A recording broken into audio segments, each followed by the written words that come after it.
Hello. What's up, everybody? Welcome to the stream. Can everybody see me? Can you hear me?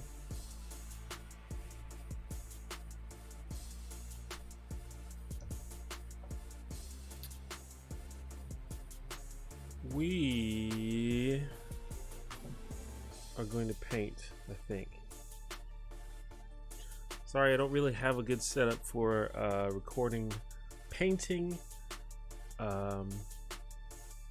Eventually, once I move into a bigger space and get a little more equipment, but for now I've got a little mini cam. And as the title suggests, I also have my drink. It is whiskey and Diet Coke, which is basically my drink of choice. How's everyone doing this evening? It's at least evening for me.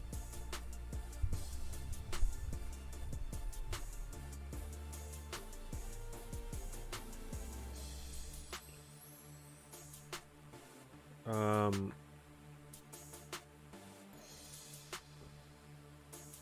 mainly gonna work on these two boys. Mainly I'm gonna work on this guy. This is a customized mini, which is based on the character Jarlaxle Baneray. If anyone is familiar with sort of Forgotten Realms D&D lore, he's kind of like a famous character from D&D lore. But this is not like an official Jarlaxle mini, it's just like a custom one that was made based on the character. And that's the main one I'm going to focus on.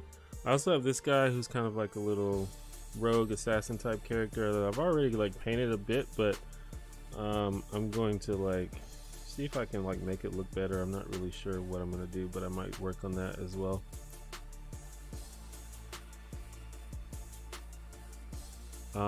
Also, even though we're painting, I'll still be looking at the chat. We can talk about whatever you want to talk about, but the painting is like the main thing that we're going to be doing.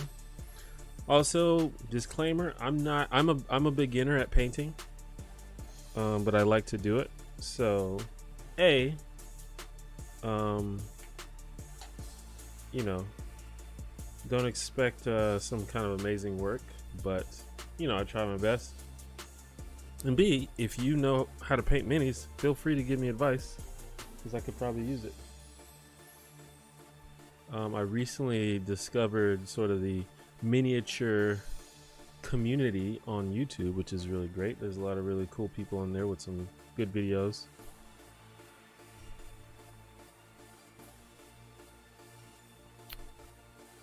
I got a 3D printer. I totally print you some minis if you want. Well, if you want to use your stuff for that, that'd be great. But you know, if you've got your own projects that you want to work on, definitely do that. Base coat, wash, dry brush. Yes, that's exactly what I'm going to try to do.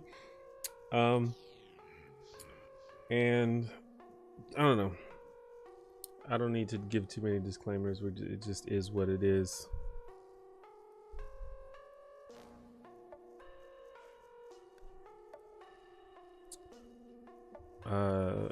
This is my first stream. Just want to say thank you for your videos. It's really helped me be more patient with people I disagree with.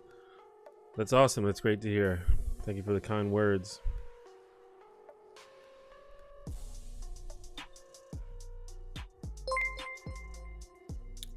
Jesse Dolomore with the $99.99. Holy moly. Thank you for the super chat. Don't know how long I'll be able to stay. I just wanted to say I appreciate you. Well, I appreciate you. Thank you very much. That's it's a bit wild for the first donation of the night. PogChamp indeed. But I appreciate it.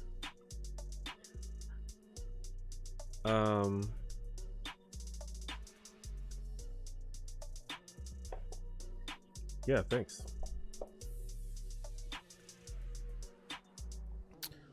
Um,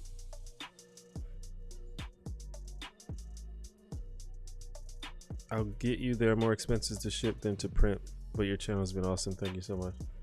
That'd be amazing.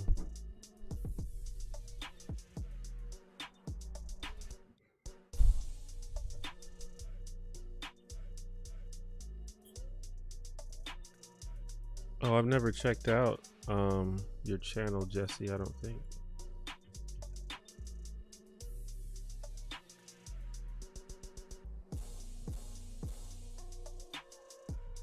Yeah, I'll have to check it out.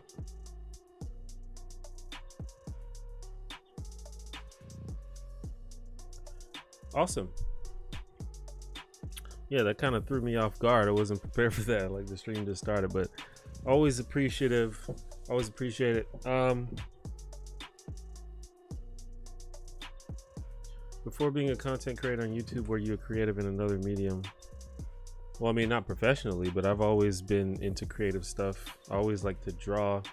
I used to make a little fun webcomic for me and my friends. I always liked I say web design. I was never like really good at web design, but I always like making little shitty websites. Yeah, I'm always doing something. I just like making stuff. But YouTube is the thing that panned out for me, so that's great. Okay, so we can probably get started.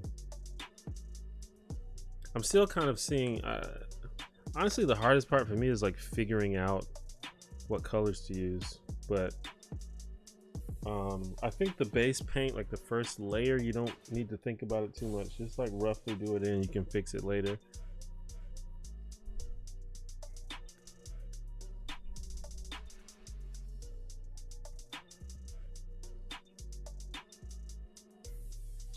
So, I might need to adjust this camera down here to make sure that it's in a good position. So I know that this guy's pants are going to be red. I know this hat is purple, so I'll go ahead and do that. And I've just got these little paints that come with like it's like made by Reaper. Reaper makes like the inexpensive miniatures.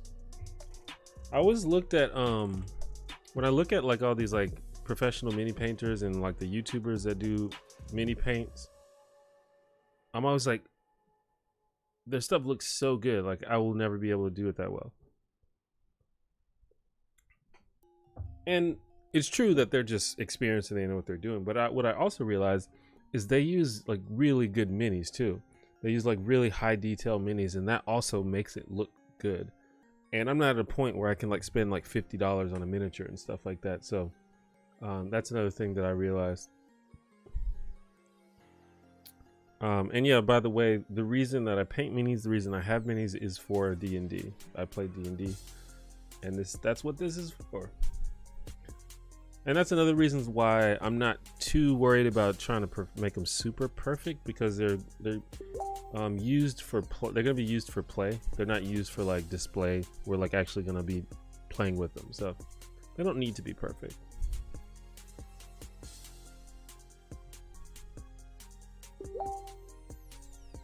Okay, I need to close Facebook.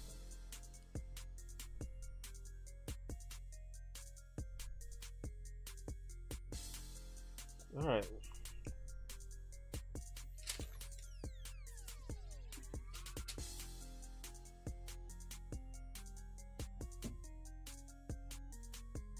So we're gonna do red.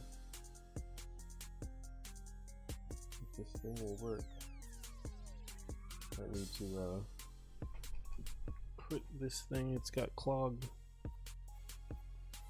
Yeah, that's my Facebook. Sorry.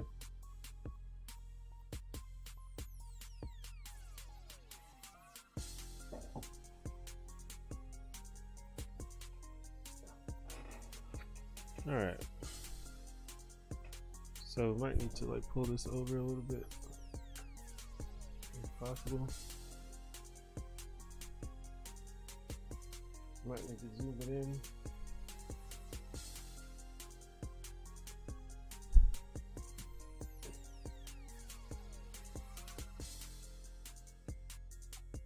I have a bunch of like shitty paint brushes. I actually need new paintbrushes. That's another thing that's like on my list of things that I need.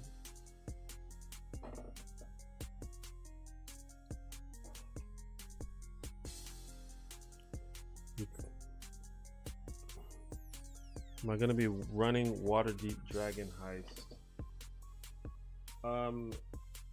No, but I really like the character Jarlaxle, and so I just threw him in my game.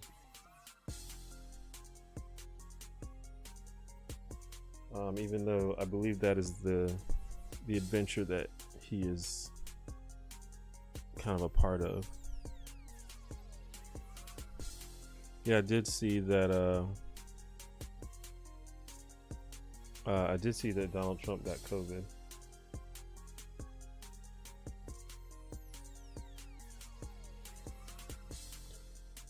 So yeah, I'm just going to lay down some red on this guy because I know that his pants are red. At least that's the color that I'm going to paint them.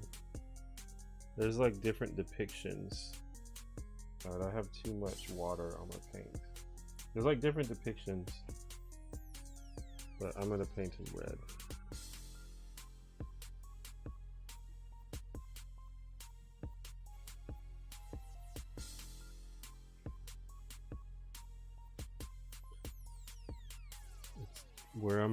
Where I am, it's nighttime by 6:30.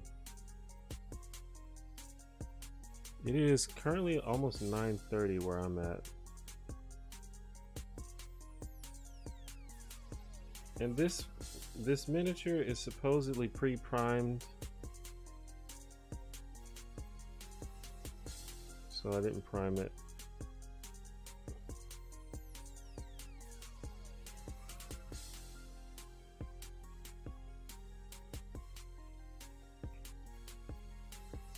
And I'm learning, I'm learning a lot more about like brush care, which I was previously did not really know anything about.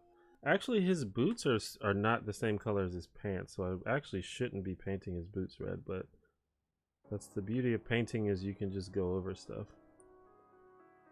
He's got like knee-high boots, which, you know, he's kind of a diva, so.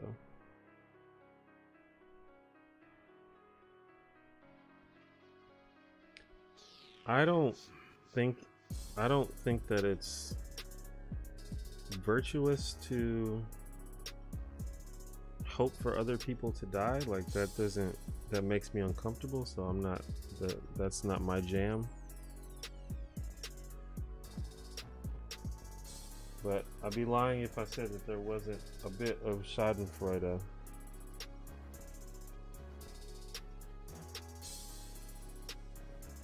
Because of how flippant Donald Trump has been about COVID, like, since the beginning.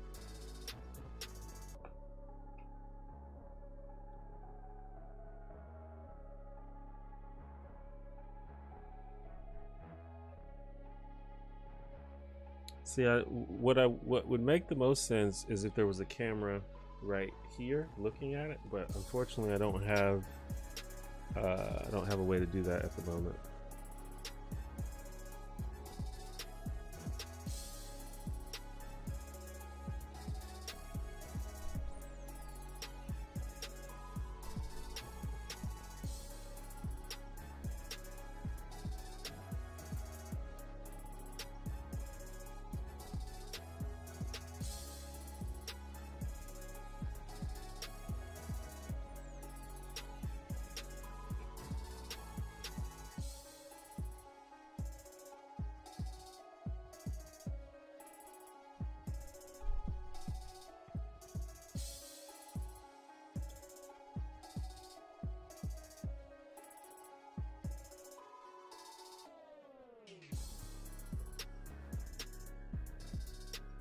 I mean,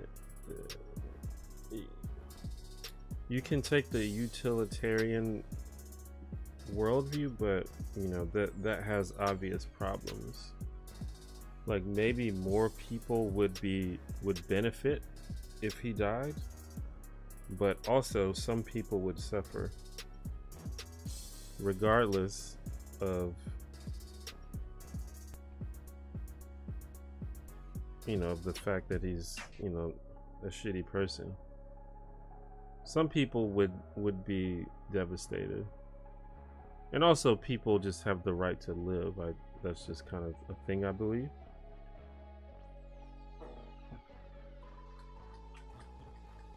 But you know, some people are utilitarians, and if that's how you are, that's on you. But I just think there's kind of obvious. I mean, it's something that's been studied in philosophy since like the beginning of philosophy. So.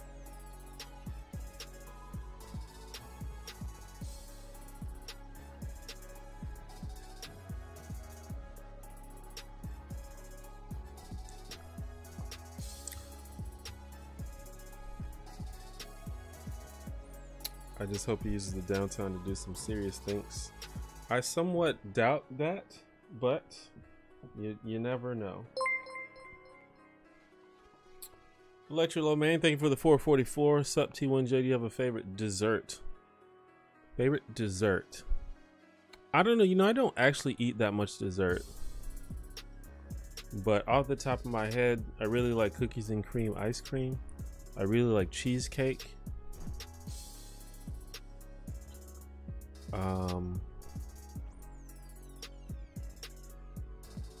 I really like Krispy Kreme donuts. Does that count? That probably counts, right?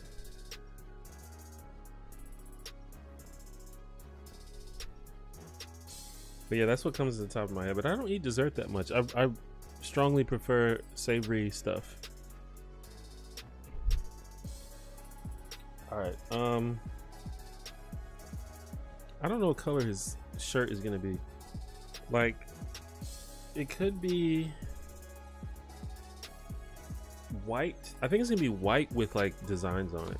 Like, if you don't know this character, it's like a sort of like an ostentatious, flashy character.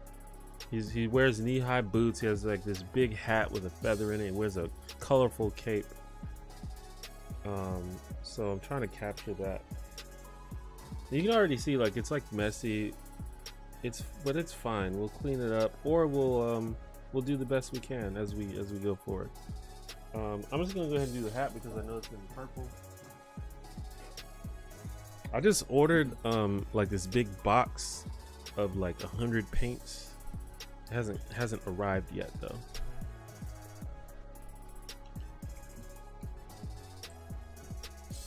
Yeah, he's essentially like a pirate lord, but he's I don't know like the full history of him. I just really like the idea of the character, and I'm kind of making my own version of him. But yeah, he's kind of like pirate lord slash underground crime boss, that sort of thing.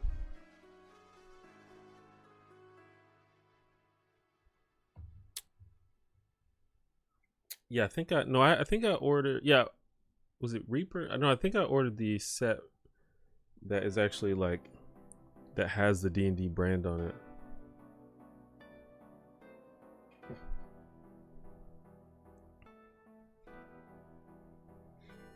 Yeah, I've thrown Jarlaxle into my campaign. And I'm not even sure if the mini will be used, but I made one just in case. I actually, like I said before, like I just made like a custom version of it using Hero Forge because I don't really like the ones that are available.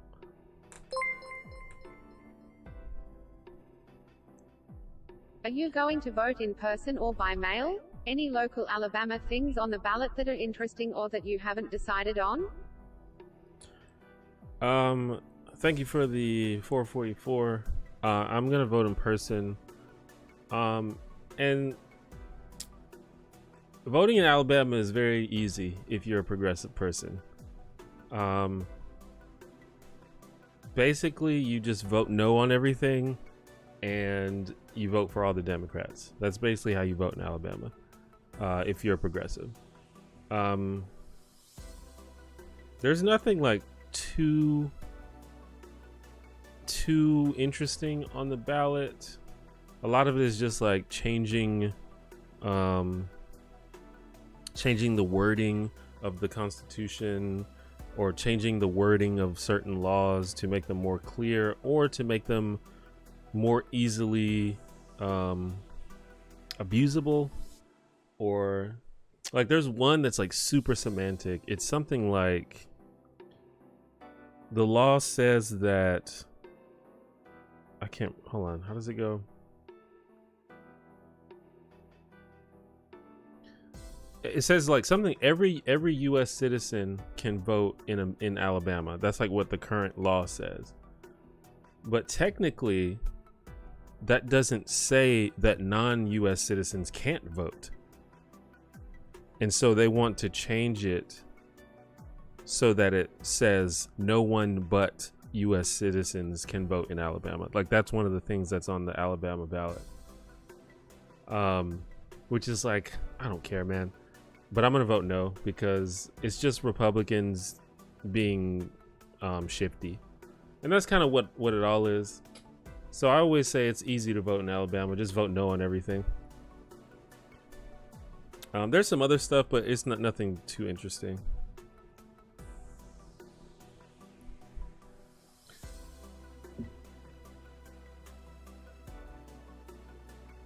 All right, got some purple.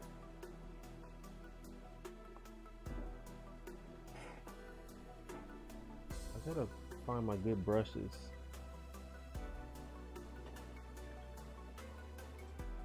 Also learned that you're not supposed to get paint on the bottom of the bristles, and that's probably why all my brushes are fucked up, because you're not supposed to get paint on, like, I forgot what it's called, but like the little metal part that holds the brushes, the brush bristles. Apparently that fucks it up, but I didn't know that. So, but now I know. What did I think of the debate? I think that debate was one of, if not the worst thing that I've ever seen on television. It was one of the most unpleasant things that I've actually sat down and watched. The Ferrule, I don't know how to say it.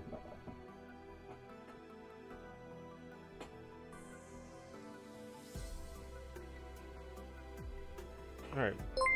He's got purple hat, and the inside of his cape is purple also. Do you remember a ballot initiative you supported in Al at any point? I remember thank you for the 420. Do I remember a ballot initiative that supported in Alabama?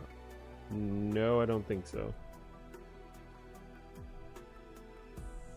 Although, to be fair, I didn't really get into voting until like 2008 or 2012.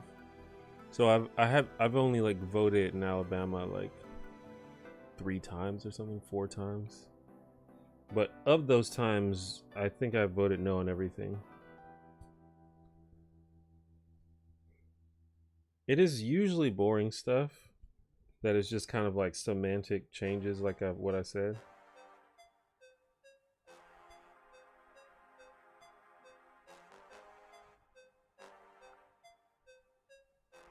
Sometimes it's pretty wild. Like there was the thing about abortion, I think last time, where they Alabama is one of the main states that's trying to get the abortion issue taken to the Supreme Court. So I think we had to vote on abortion here.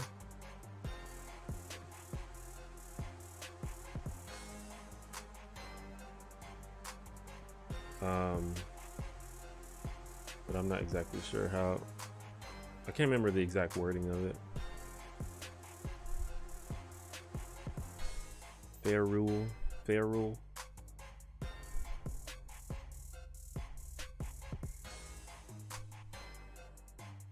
Yeah, apparently if you get like paint down into the fair rule, that's what causes the bristles to start splitting apart. If you've ever like used paintbrushes for a while, the bristles can start to split apart, and it's hard to keep it at a point.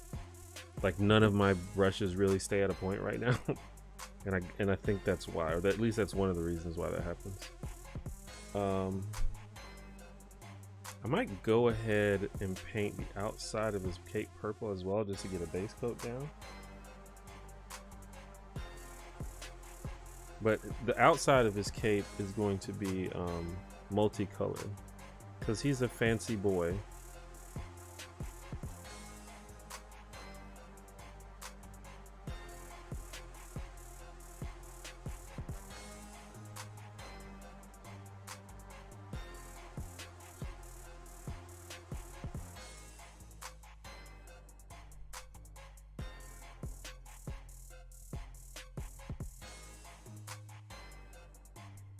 I wish that it was more normal for people in our day and age to just wear capes. I mean, that's pretty fucking gangster, right? I need to set the trend.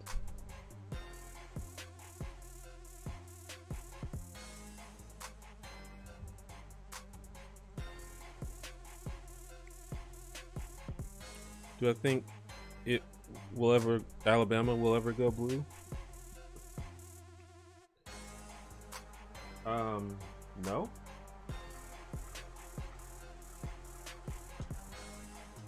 If that ever happens, it's not gonna happen anytime soon. Oh, another thing that I realized about brushes, like a thing that I used to do is I would put the brush into the cup and I would scrape it against the bottom of the cup, you know, thinking that that would help get the paint off, but you don't really have to do that. And I think that also fucks up the brush.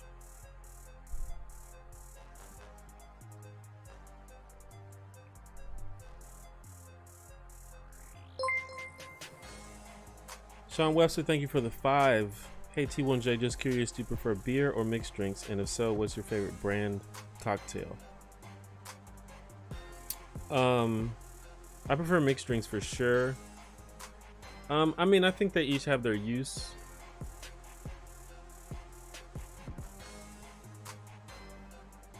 I feel like beer,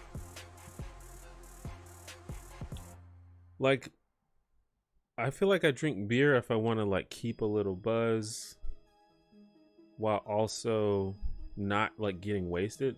Like it takes a lot of beer for me to actually get drunk because it's, you know, it's low alcohol by volume. And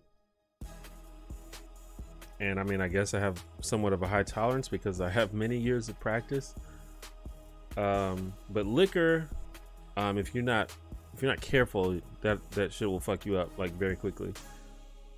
But cocktails generally taste better to me. I mean, there's some beers that taste pretty good, but cocktails usually taste better. The cocktail that I mean, I guess it's a cocktail, but the drink that I normally get, like that I order at bars, is whiskey and Diet Coke. But I always get cheap stuff because I don't have a lot of money. Maybe in the future I'll explore different things, but as far as whiskey goes, my favorite one is probably Tully, Yo Tully, Tullamore Dew. It's delicious. I don't know that much about beer though. So like a lot of people ask me what my favorite beer is, and I really don't know, because I don't know that much about beer. Like I usually just order like a Yingling or something, which is good.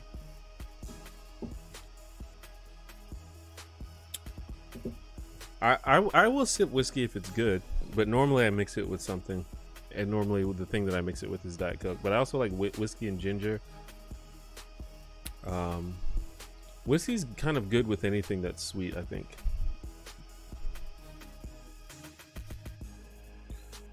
All right, I'm gonna go ahead and paint his shirt white, but I'm gonna add extra colors later. I think I have white. Skeleton bone. We'll go with that. Wait, do I have white? I think this is kind of off-white. I think this works.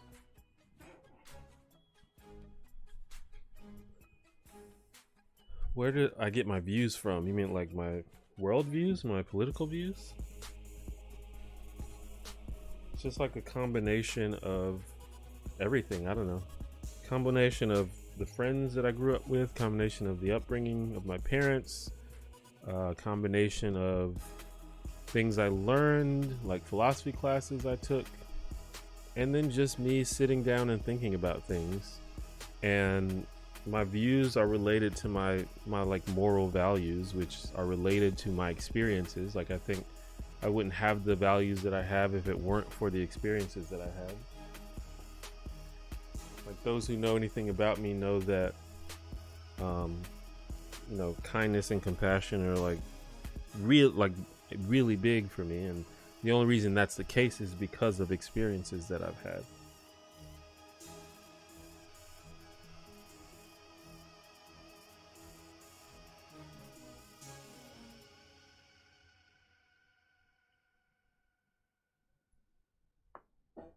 So it's a combination of everything, and I think that's probably true of most people. Do people smoke weed socially in Alabama? I think people smoke weed socially everywhere.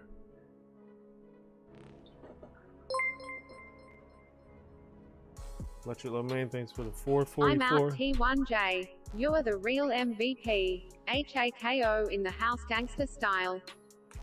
Heiko in the house. I appreciate that. Thanks for stopping by.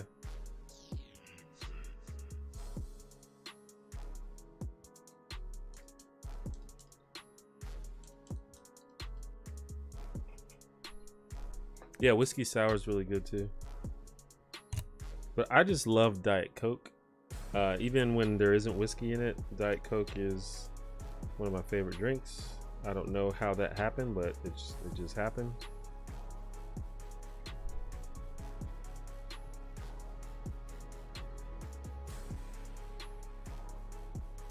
Trilaxo is also, of course, a drow, which is a dark elf.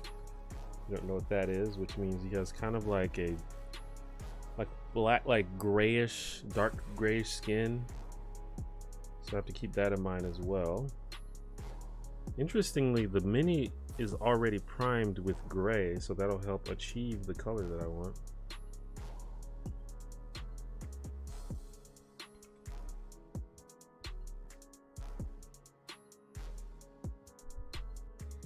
My friends with any other YouTubers? Well, not like, I mean, I live in Alabama, and as far as there aren't that many YouTubers that live in Alabama, so I'm not like IRL friends with any YouTubers besides, you know, a couple of my friends make YouTube videos and they have like 100 subscribers or something. If you know, I mean, there's that. But like any that you may have heard of, I don't know.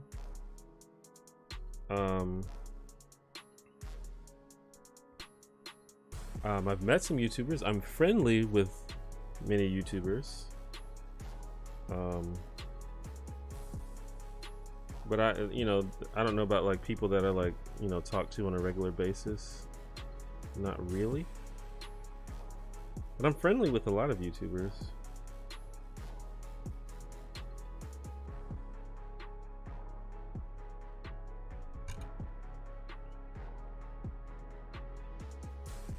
But, you know, depending on what you consider a friend, I don't know if I would say that we're friends so much as friendly associates.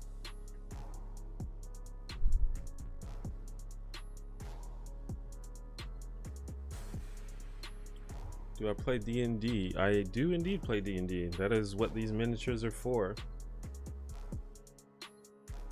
I'm kind of obsessed with D&D. But I am branching out into other tabletop RPGs. Got his little dress shirt on, looking fly. What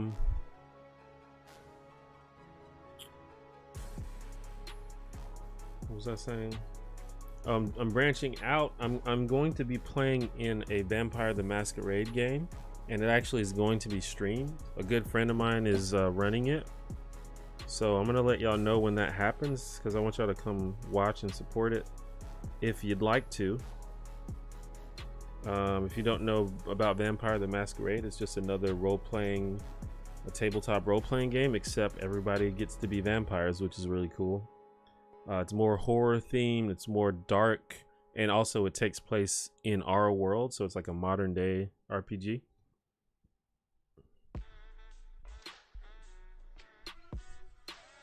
What clan? I feel like I want it to be a surprise.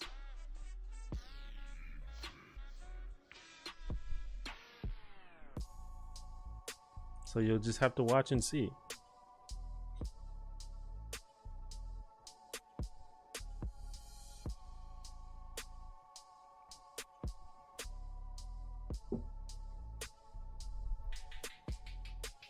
Have I played Arkham Horror? I've played Arkham Horror once. It is really cool. Why do I dislike the like to dislike ratio on some videos? I do it on all videos actually. And the reason is because I think it's dumb. I don't really see the purpose of it. It seems like it can only be used in a negative way and not in a positive way. Because most videos any YouTuber makes is always going to get like 99% likes because people support you and they're going to like the video. So it doesn't really provide you with any useful information or useful feedback. And generally the only time videos get disliked is if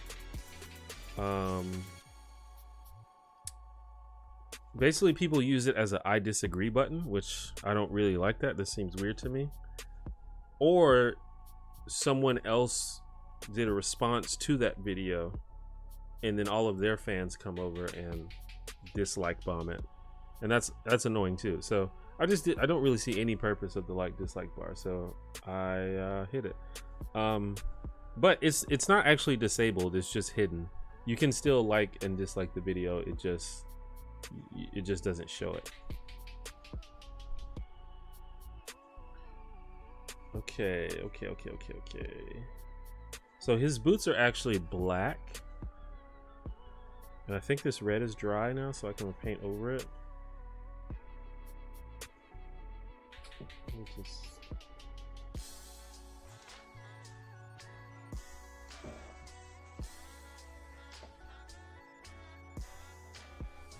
I think I'm overthinking the base layer though. You don't really have to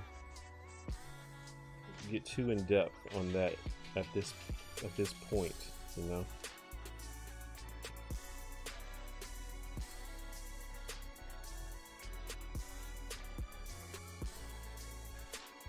My brush skills are not great.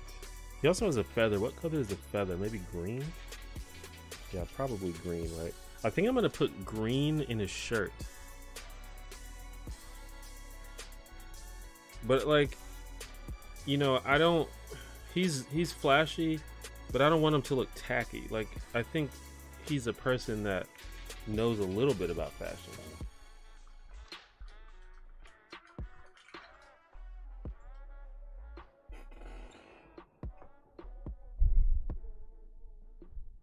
You said you were friendly with some YouTubers. Do I know if Dan Brown's okay ever since he disappeared again? I don't know. I haven't heard from Dan Brown or seen anything from him. He seems to disappear every now and then. Maybe he's, you know, who knows? He just probably got some real life stuff going on. He might be starting a family and shit now, or he might have like a different job. I'm drinking cheap whiskey. It's called Club 400. It's basically the cheapest whiskey in the liquor store that I can stomach.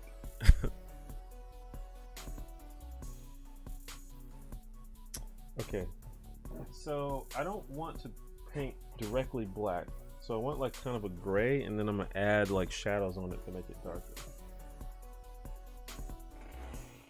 This is blade steel, which I do need. Here we go, gray.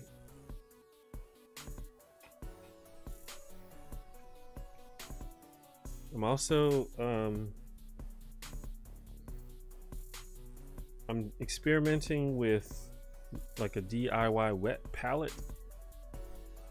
So you use a wet palette to keep your paint from drying too quickly. And they sell, you can like buy wet palettes, but you can kind of make one. And I just, you can't really see it. Whoa. you can't really see it, but it's just like a wet paper towel with a piece of parchment paper over it. And because the parchment paper is like kind of, it's porous. Parchment paper is porous. And the paper towel has water under it, so it keeps the paint dry when you put the paint on it. And sometimes you have to, you know, rehydrate it, and I've got a little water squirter here.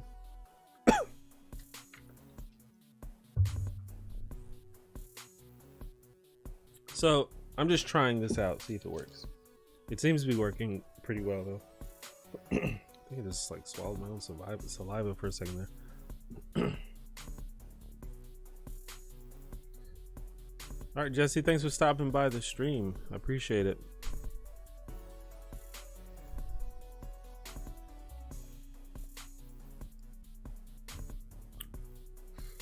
These are all minis for my D&D game that I run. I run a D&D game. It's like the main RPGing that I do. I've played Call of Cthulhu once. I played a run. I actually ran a one shot. I just kind of wanted to try it out with some friends. It was really cool. All right, so I want gray.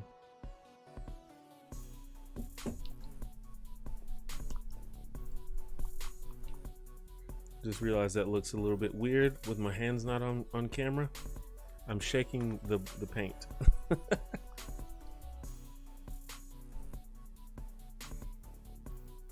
I'm pretty sure this is just acrylic paint, but I think it's just any water soluble paint that it'll work with.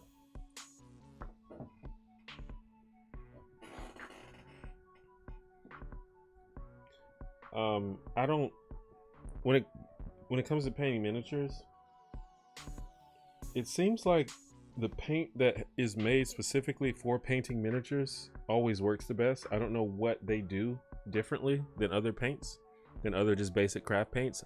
Maybe it's like a placebo effect or something, but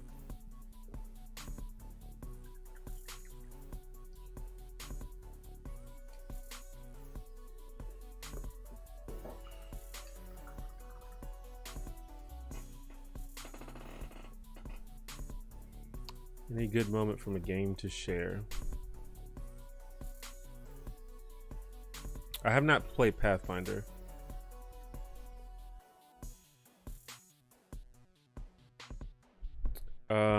Like a funny or epic moment. I mean, there's been a lot of fun moments in our game. I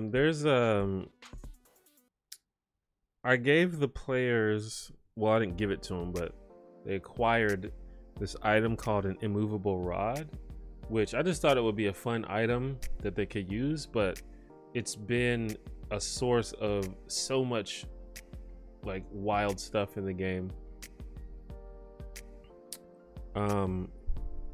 An immovable rod, if you don't know, it's basically like a rod. You push a button and it locks itself in space and can't be moved. So like if you just like put it up in the air, push the button, it stays there, and it takes like thousands and thousands of force to actually move it. So it's just a cool little magic item that you can give people. But they've done a lot of crazy stuff with it. Like they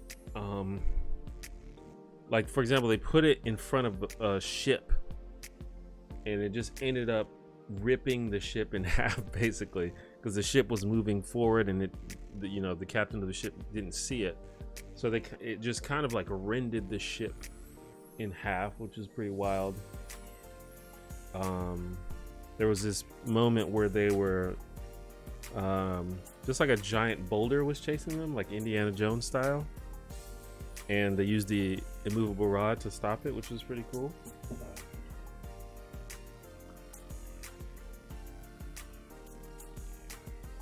So yeah, there's a lot of cool stuff like that.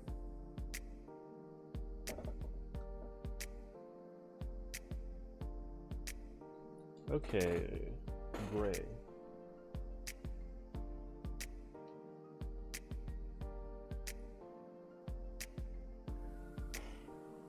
So I have to look close at this to see where his shoes, top of his boots are.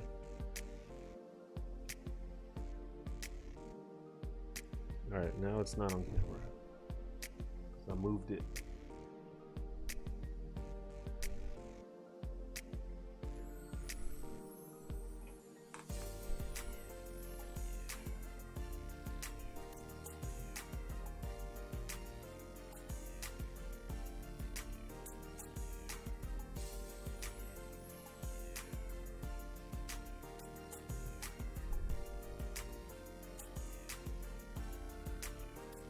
What are the downsides to being a YouTuber?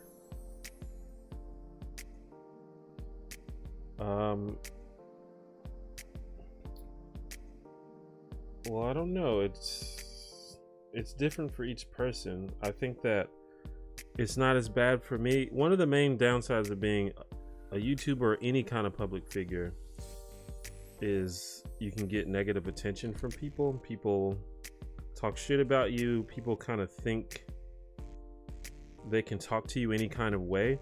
I think that like people on the internet kind of think that they own you because you've made yourself public, so they think that they can treat you however they want, just because you're a public person and just because they have access to you. But I don't get it as bad as some other people for several reasons. For one, I'm not a woman, because women are much more likely to be harassed and bullied by people on the internet. So I don't get it as bad as women. Also, I'm not LGBTQ. I think that people also like to bully LGBTQ people disproportionately.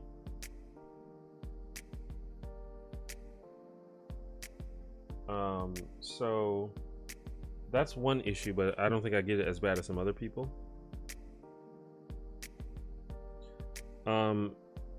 But it could also happen on the flip side.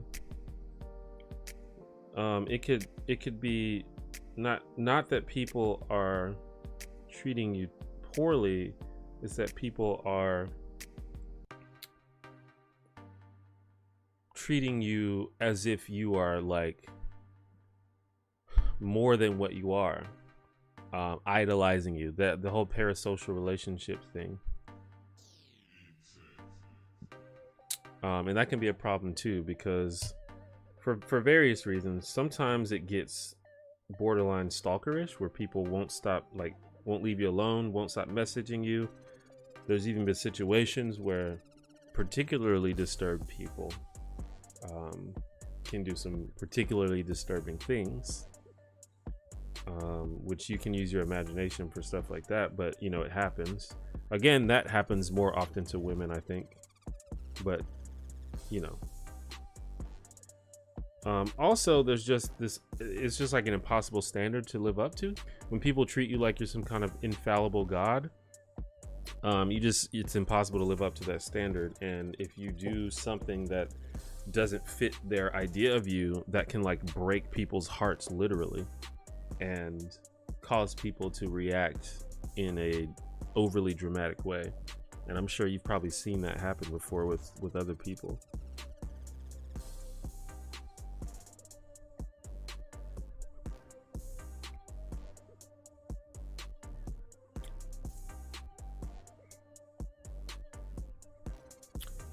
What is the Destiny drama? What drama is he involved in now? Do you mean like him getting departnered from Twitch? Destiny's always involved in some drama.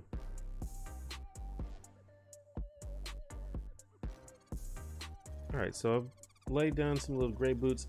I'm going to, you know, put some shadows on those to make them darker, because they're supposed to be basically like black.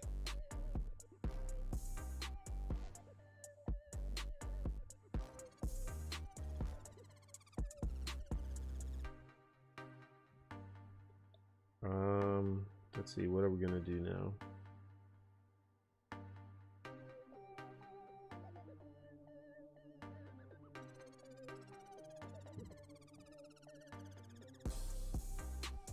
Guess I'll do his face. Actually, I'm gonna fill in some purple on the cape, like the collar. is the collar part of the cape? No, that's his shirt. So maybe it should be white. Or maybe it should be green.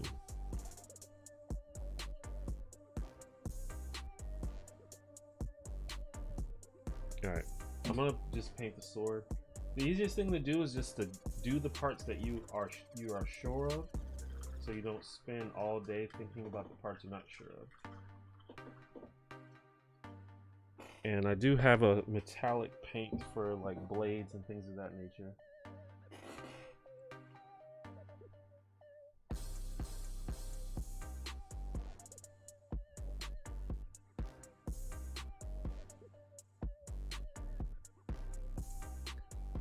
What is the background music?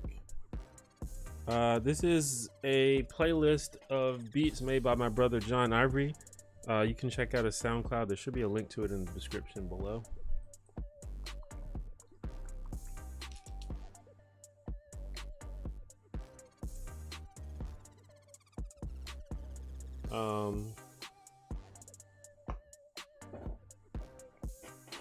His opinion on the Kenosha shooter.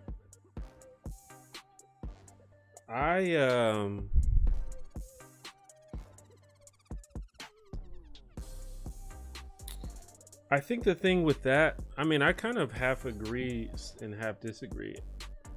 To me, it's like, I think you can make an argument for self-defense, but I don't know, like with anything, Destiny takes everything too far, because I think that a lot of his stuff is performative. I think that he's a public figure, and I think that he likes trolling people. And maybe he's just like, he just gets emotional in debates and stuff, and he just starts saying wild stuff. But I unless there's like footage and stuff that I've missed, I think that you can make an argument for self-defense. But the thing that I don't agree with is he's like, it seems very clear to me that that kid went down there looking for trouble. He showed up there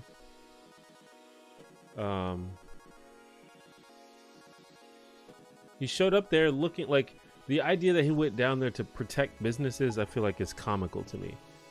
I really don't believe that some 17-year-old kid, you know, packed up a fucking, you know, AR-15 and traveled across the state line to go protect businesses. Like, that's, to me, that sounds laughable that anyone believes that. But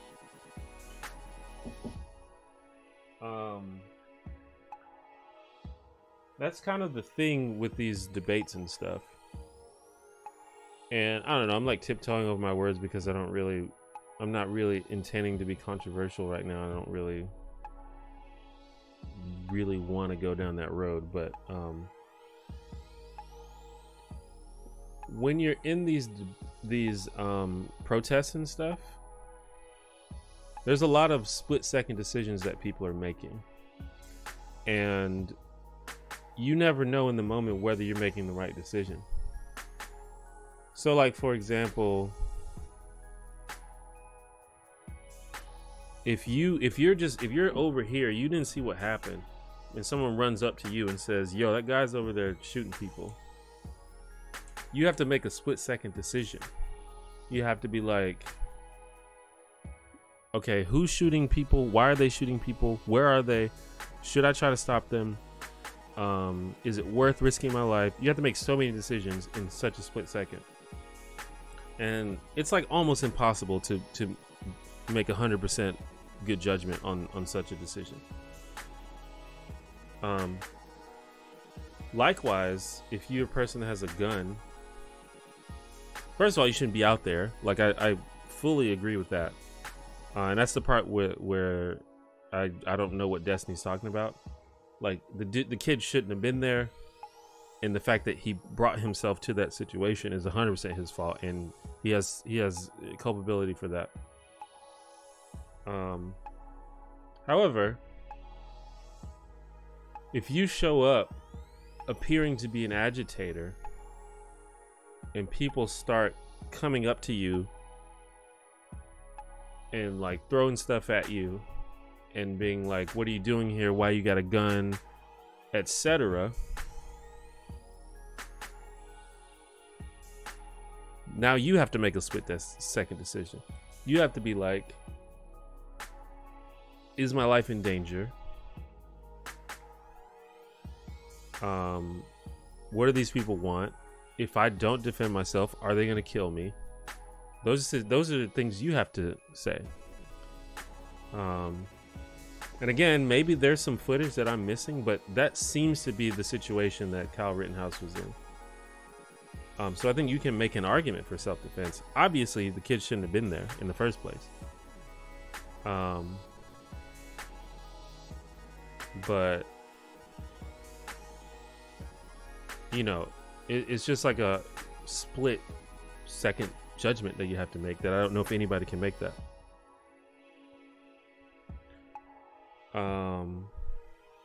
To me, one of the main things that this does for me is just further prove to me how dumb guns are.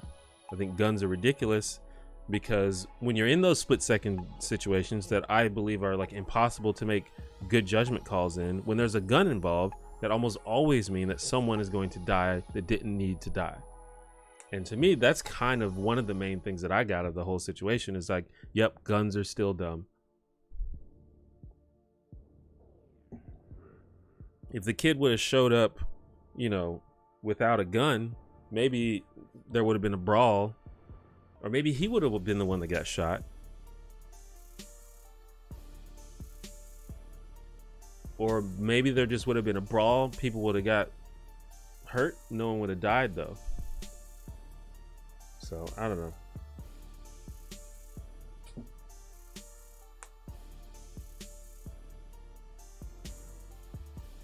But I think I mean, he shouldn't have went there. And I think, again, it's laughable to the argument that he was just there to protect businesses. Seems pretty silly to me. How's my lockdown been? It's been pretty good, actually. I mean, obviously there's been a lot of negative things and a lot of people getting sick and dying and stuff, and that's sad. But for me, being at home more, I've had a lot of time to sit and think about ways that I can just improve myself. I've been a lot more productive. I've been exercising more. I've been like meditating more. Like I don't know. I've just been inspired to work on myself, I guess. So that's a good thing.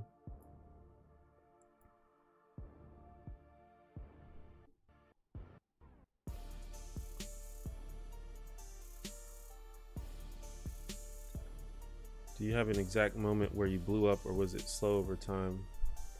It's kind of a combination of both. Really, the trajectory of my channel is I'll slowly grow, and then a video will like blow up, or a couple videos will blow up, and then I'll get like a big boost, and then I'll slowly drop back to a new sort of baseline, and then I'll slowly grow again, and then another video blow up, and so on.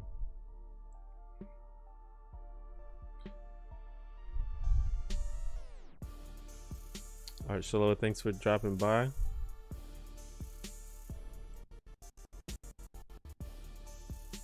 Yeah, I don't think the argument that any weapon can be used is a good argument, because there is almost no weapon that is comparable to firearms.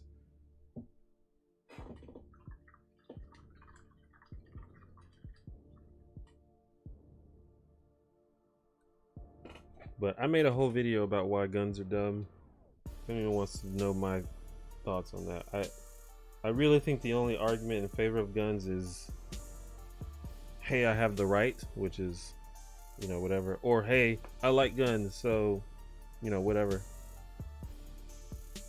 I understand that they, you know, make the world worse, but I like them, so I still want them.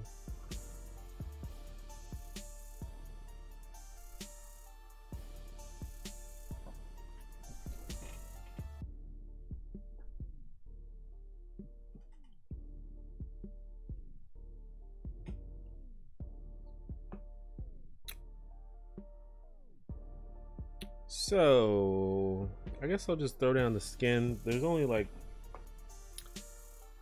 I think I might use the same gray for the skin and just use a less darker. Like his skin is, how am I gonna do that?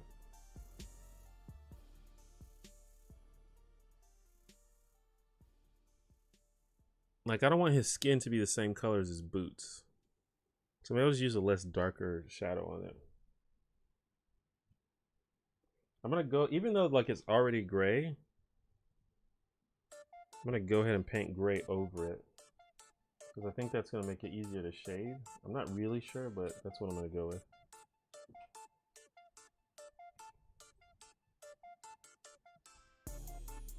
He also has like these little rings on that are really hard to see, but I'm gonna have to figure out how to paint those. I think I'm gonna use like markers or something. Actually, I should paint the hilt of the sword.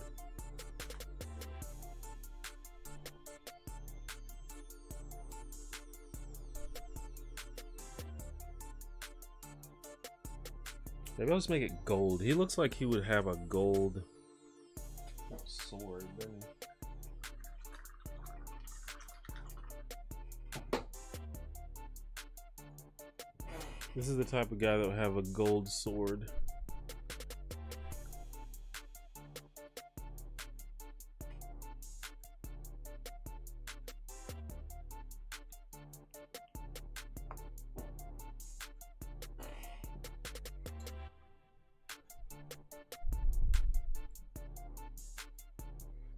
Yeah, I mean, the gun thing is definitely a US centric thing for sure. Try to get a smaller brush for this, even though it's all fucked up. I don't know if that'll even work.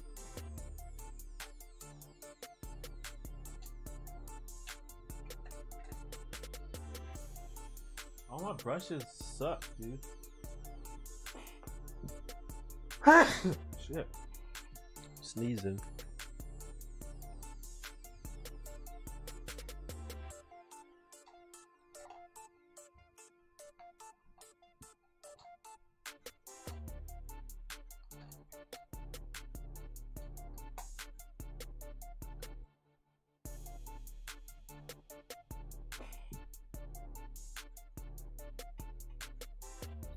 Just have to use this one.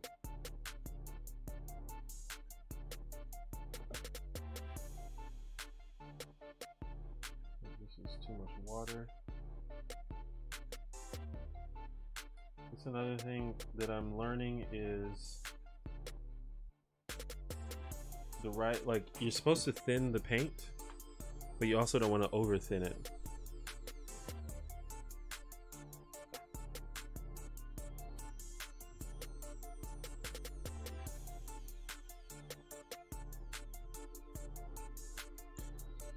Yeah, to me, the Second Amendment is just another one of those outdated American things that we just haven't fixed yet.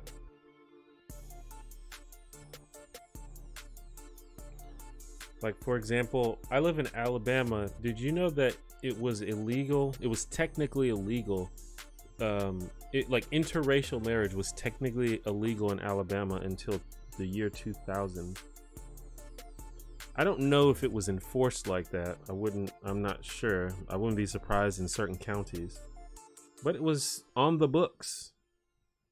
But it was just a thing that we just didn't correct until the year 2000. And I think the Second Amendment is just another one of those things that we just failed to correct. It's like super outdated and doesn't make any sense.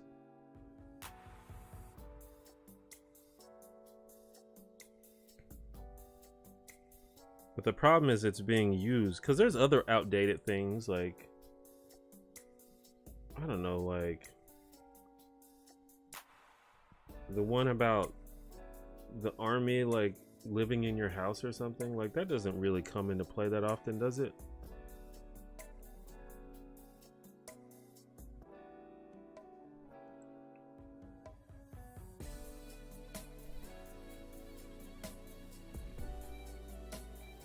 But the thing about it is it doesn't come into play. We don't use it, so it's not a priority to be fixed. The Second Amendment, however, people lean on that one.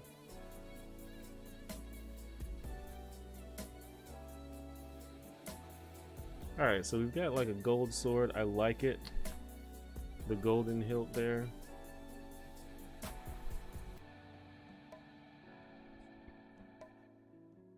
I promise you it's gonna come together. It's like messy for like 90% of it, but then the final 10% it starts looking good.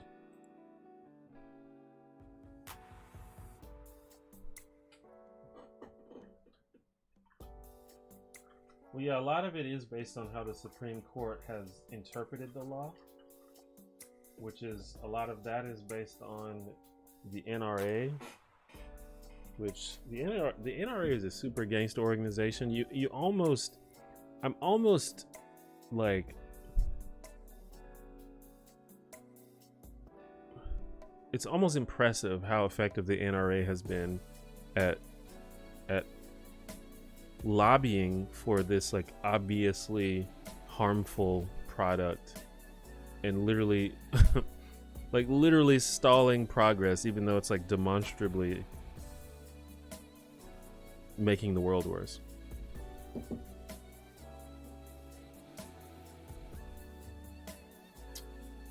It's almost impressive.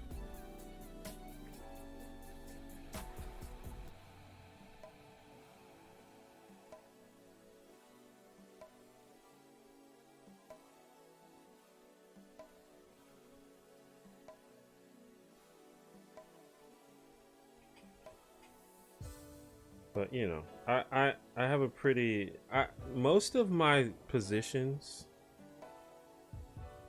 are, I mean, not to say that my position on guns isn't nuanced, because I've had a lot of conversations with gun owners and it's definitely like made me think about it in different ways. But that's one of the few things where I'm just like, yeah, guns are dumb, and that's kind of all I have to say about it. There are just no good arguments in favor of guns, except I like guns, which is not a good argument, so I guess that doesn't count.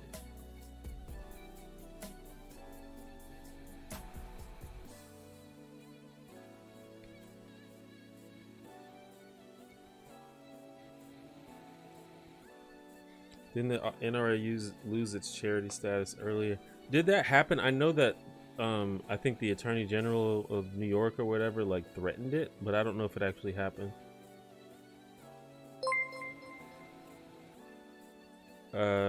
Shasta Lightfoot, thank you for the 5. It's an interesting super sticker. I've never really seen all the super stickers. I know you're saying that there weren't that many of them.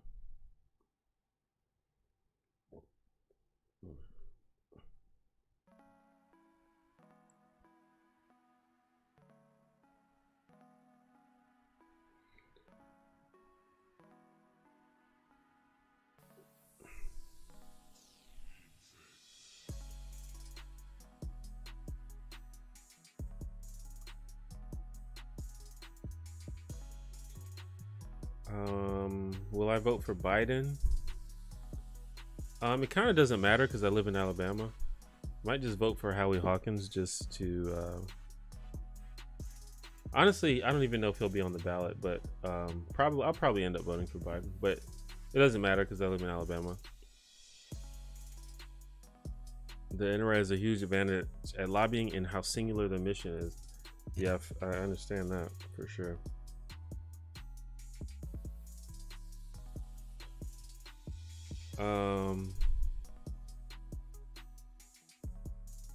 Am I a socialist? No.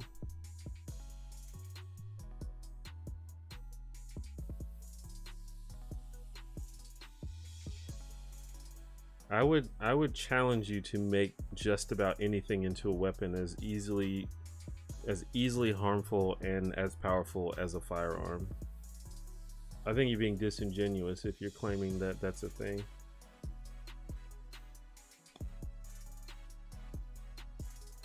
I'm going to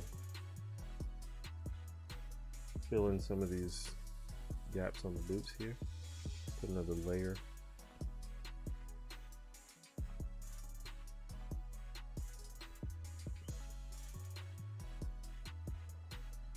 That's kind of one of the reasons why we can't really have the argument, because people I guess people are like emotionally invested, and then the arguments become very disingenuous, I think.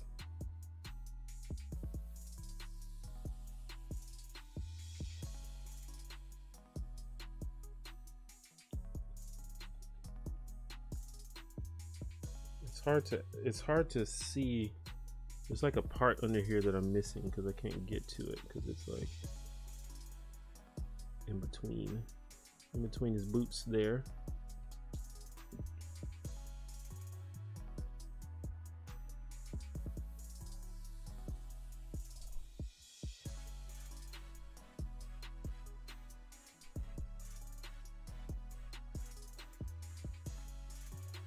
Who would the D&D characters you're painting vote for if they were alive in 2020? I don't know, that's hard to say. Like this guy, I don't think he would care because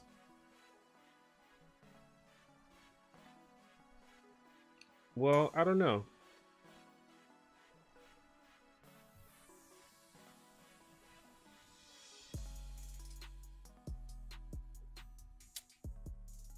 I mean, I think that this guy, he sort of like has his own power, and he like works outside of the government and politics, and I don't think he would care who's in charge. He would figure out a way to make it work.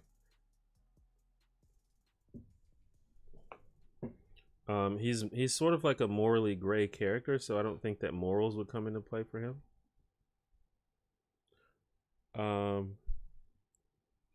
I haven't talked much about this other guy, but I think that this other guy would probably hate Donald Trump. Not that he would like love Joe Biden, but I don't think he would like him just because he's an asshole. All right, I'm gonna paint some. Let's see. I might just paint some more layers to get some of these colors down a little better.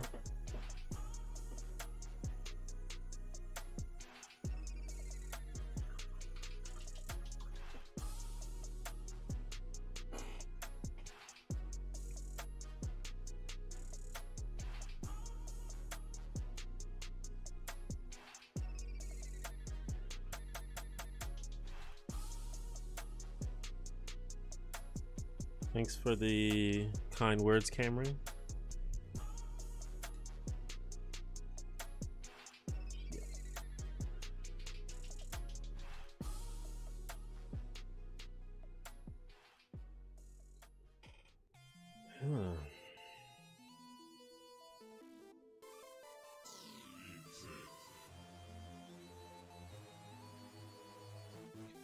Cool thing about having a white or a gray primer is the gray kind of shows through a little bit, so it like gives the illusion of shadow. Same thing with black. I just ordered some gray primer. I've always used white, but then I realized that gray is good too.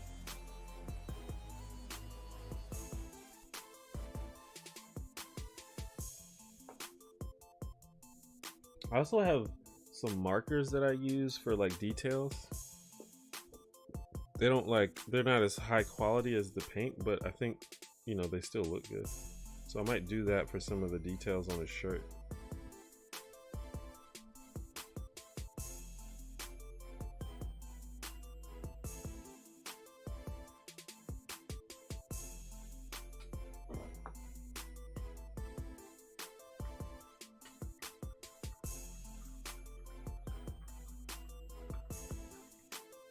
You're specifically talking about building firearms. You said that you can make a weapon out of anything. That's different than saying I can make a firearm.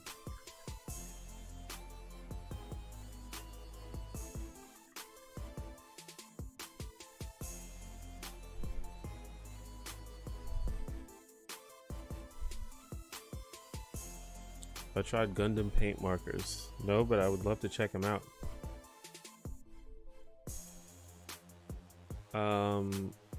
Opinions on Medicare for All.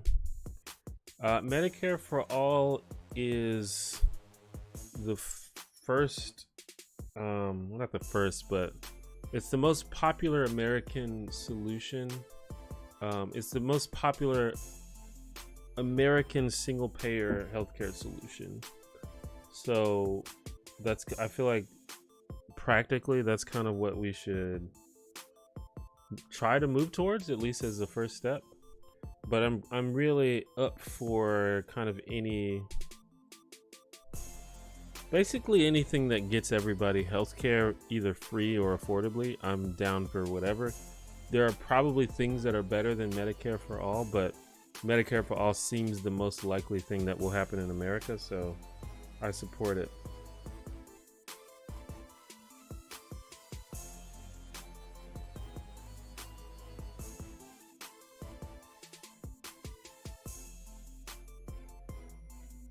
Eesh. Sorry for hitting the microphone.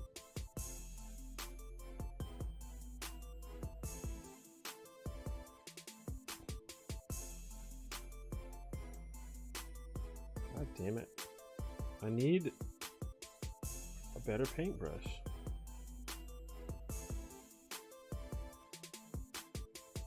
Or I need like a smaller one, I think.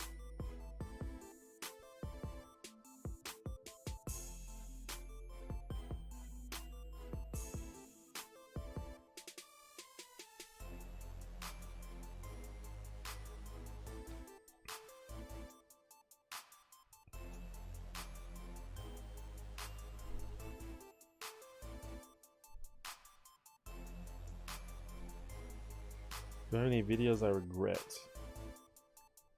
I've made videos that I regret. Fuck. But that's rare. If I made a video that I regret making, well, it kind of depends. There are videos that are like really cringy to me that if I watch them now, that there are parts of it that I don't agree with, but I don't know if I regret making them because, you know, that's just part of my growth and evolution. There are some videos that I think I completely missed the mark on, and usually when that happens, I just take the video down.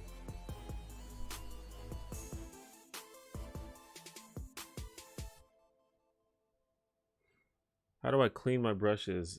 I don't know. I'm not the person to ask about that because I'm not really sure how to do it. I just clean them with water. I know that you're not supposed to soak them in water.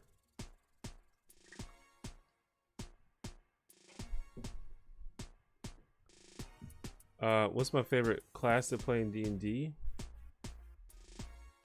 Can I say DM? If not, I don't know, like Ranger or Fighter maybe. I'm not a big spellcaster guy. I like the I like shooting stuff at people and hitting people with swords and stuff, but I do like kind of like the hybrid classes like Eldritch Knight Fighter and Ranger, where you can do like a little bit of magic, but you're mostly just there to like wallop people with your weapons. So I can't get a good line with this brush, so I'm gonna have to try something else. All right, let me fix the inside of the cake.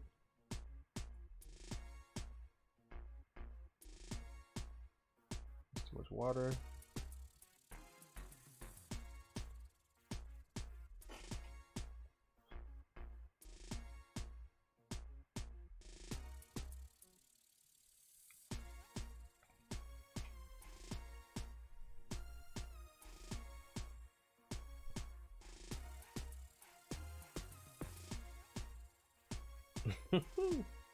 To serial killer vibes, damn.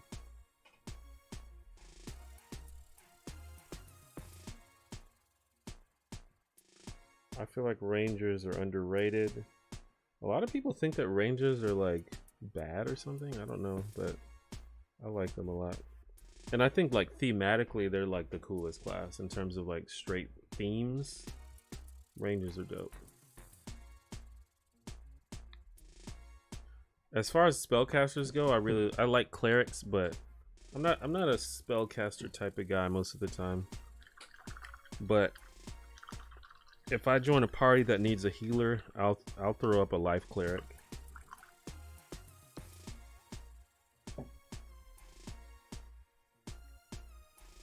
So I think YouTube is left wing now. No.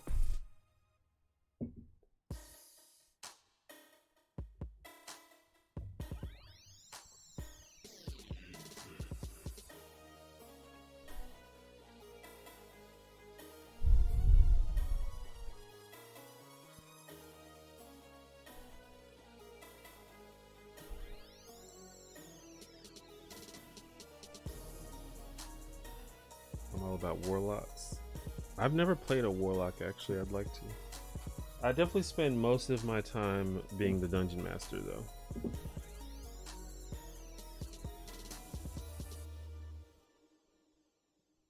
So he's got like this little, he's got a dagger on his side, and he's got like a little potion bottle on the other side. See, that's kind of my biggest weakness as a mini painter is, I don't have high quality enough brushes. Also, I don't have like just the muscle skill to get like really fine details. So sometimes it's hard to like actually do the thing that I want to do. Some of the brushes come with these little things, like little tops on them. I guess that protects them. I don't know.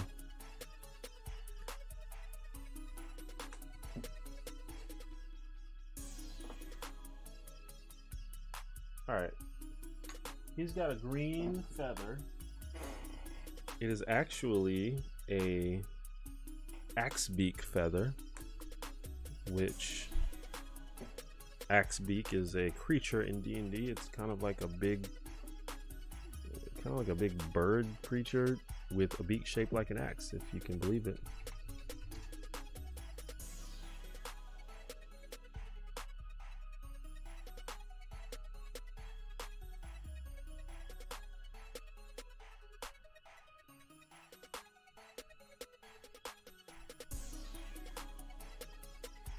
I mean, I think that YouTube has a wide variety of political leanings. It really just depends on what corner of YouTube you're in. Like, it's big enough to where you see a lot of stuff, but I wouldn't say that any specific worldview like dominates. I would have said like in 2000, from like 2010 to 2014 ish, the political side of YouTube was dominated by more right-wing figures, specifically the political community, but I don't think that's the case anymore, because a lot of left-wing people have like really blown up and taken over.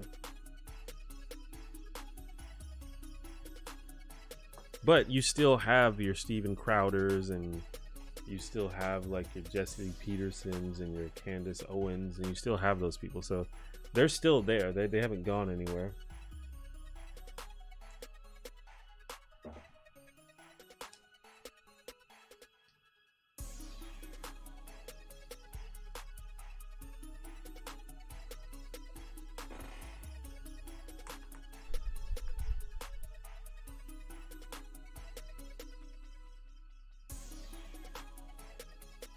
Yeah, I think I might need some sort of magnifying glass or something.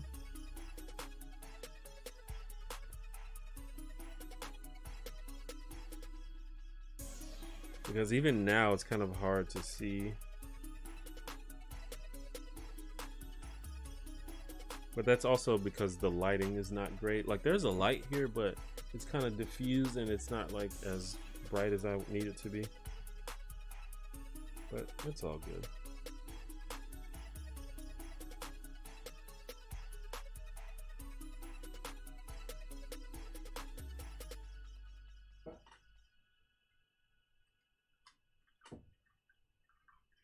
But I do think this is coming along. I think this is going to work out.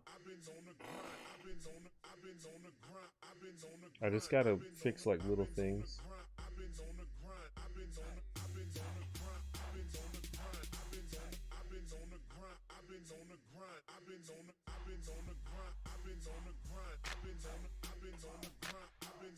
Like, it's hard for me to like focus my eyes on this thing.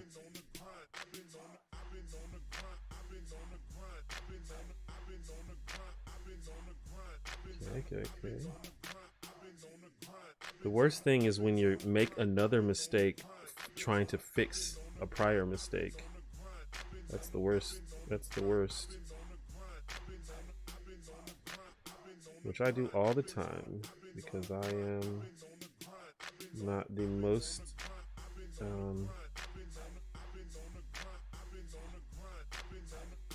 don't have the steadiest hand.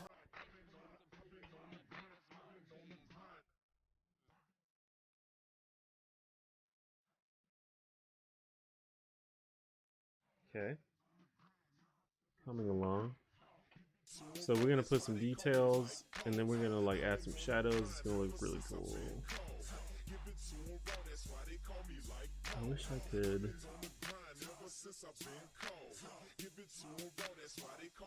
Yeah, I don't know. You'll see. I think the exposure on this webcam is too high, so it's hard to see. But I'll show you. I'll show you.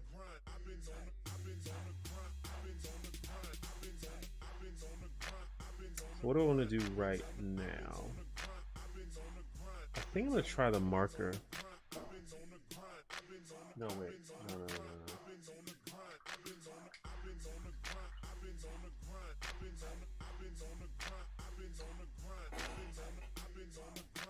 I'm going to add some shadows to stuff.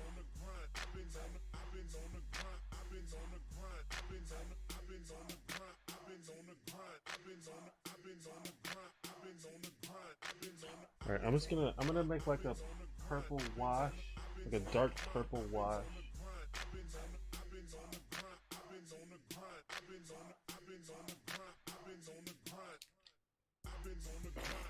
Just to add some shadows on his hat and his cape. And then I'm gonna add more colors. I don't know, we'll see how it looks. I'm not exactly sure what's gonna happen.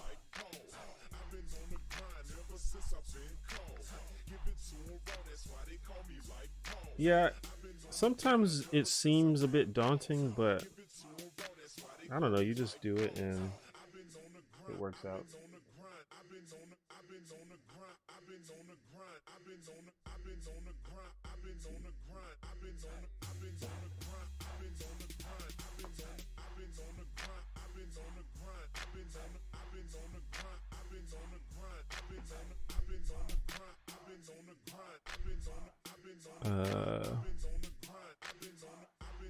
Rumble Slam. That sounds amazing. I know that there is a wrestling tabletop game called I think it's called Wide World of Wrestling.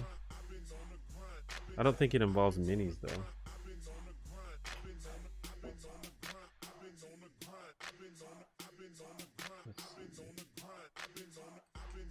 So we're trying to make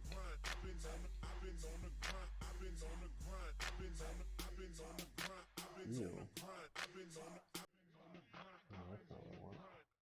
That's not what I want at all.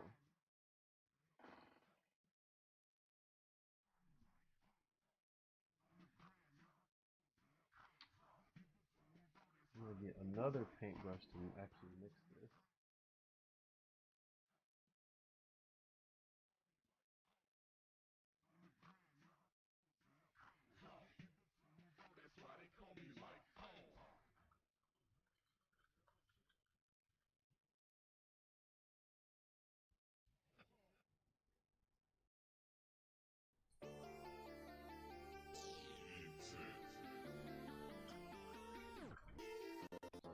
I'm gonna try to have like this like wash stuff. I like spilled half of it on my carpet the other day, which is pretty annoying. So I'm try to put the cap back on that shit.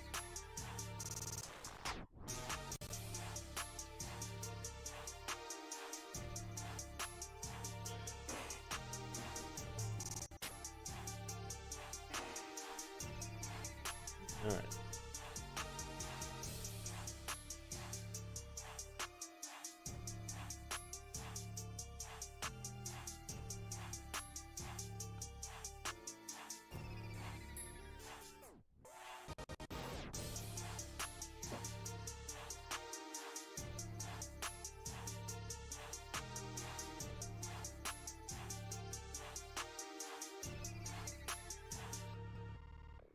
I don't think this is dark enough. Well, no, it's fine. That'll work. I don't know if you can tell. You see I've added a little bit of shading to the, it's not dry yet, so it's a little shiny, but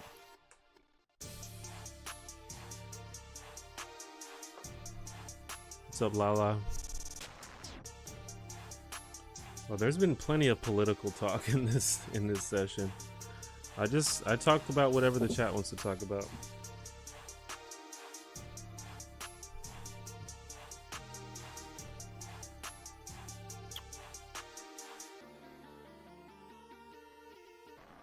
He's also got some hair in the back, which I should probably paint, huh? What color is his hair even? Does he have hair? I don't think he does. Is he bald? He always has that hat on. I think he's bald under his hat.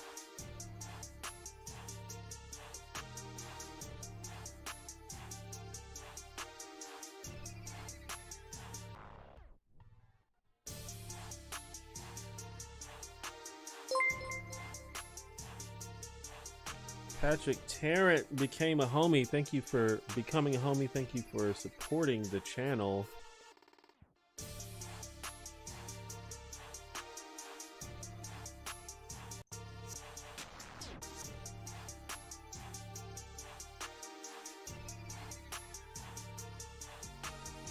I'm going to let's see. I think some white here.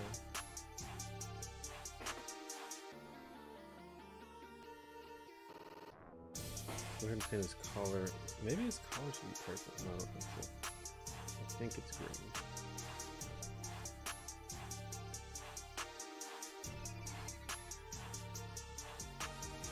Yikes.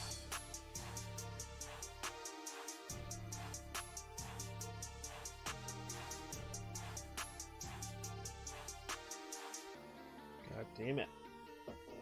I'm also impatient sometimes. Because sometimes, because you have to like let stuff dry sometimes before you paint again, and I'm just too impatient, and then I end up messing stuff up because I didn't let it dry.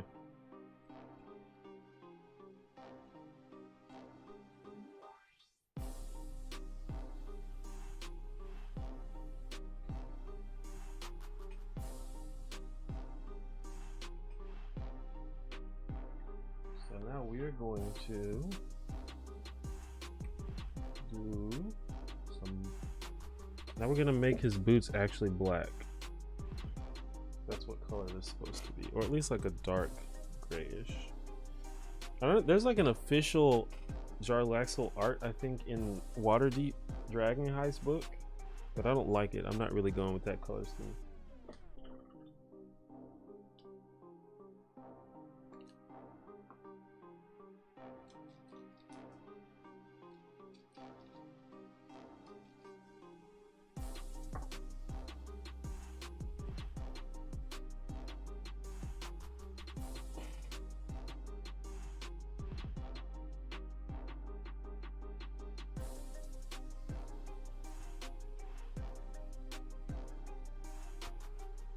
I think I might give his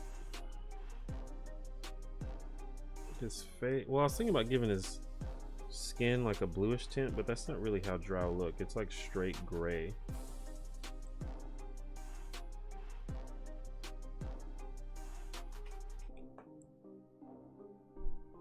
Been watching for years, least I can do. Appreciate it. Thank you. As you can see, we have a goal. If you look at the bottom of the screen, we have a homie goal. We're at 75. Trying to get to 100. No pressure though.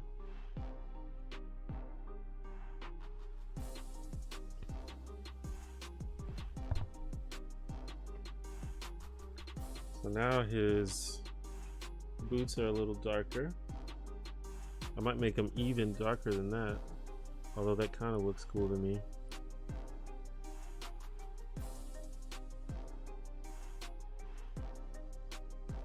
I think I want an even darker wash. I might try the black on the purple. I think that'll work because purple's already dark. So it's not like it's going to, you know, make it too dark because it's already dark. So let's try that. So see if we can get some real good shadows in there.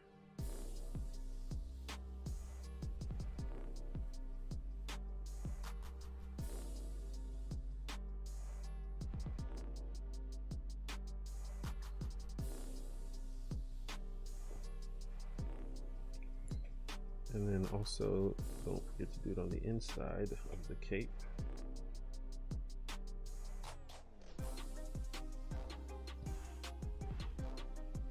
Yeah, I think that'll look better. Favorite Halloween movies?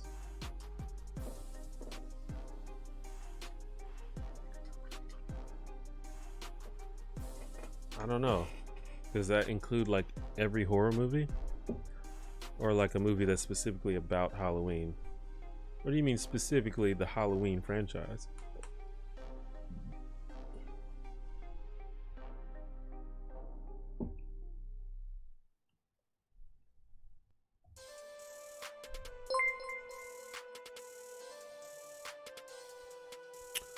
Glorbus, thank you for the 1337.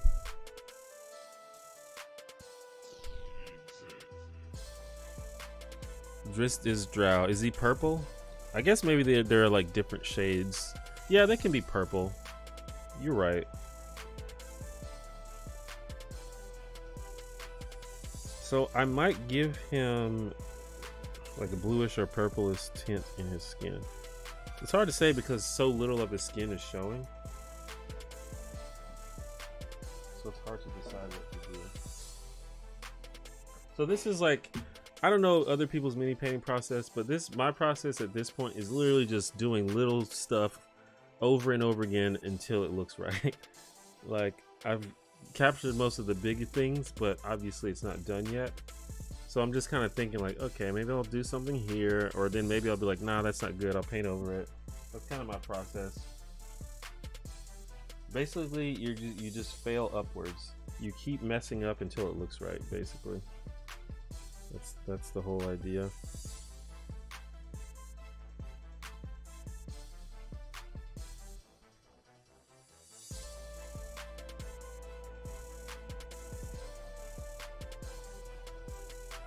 But I have a feeling that this is going to look cool when I'm done with it.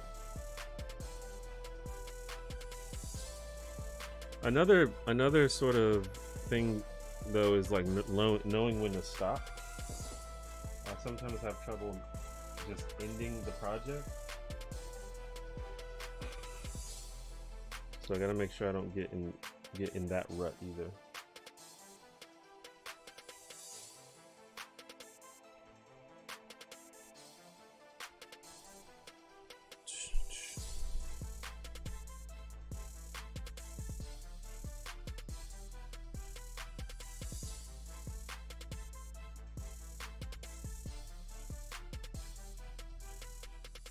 My favorite horror movie, and I know this is cliche, but my favorite horror movie is The Shining.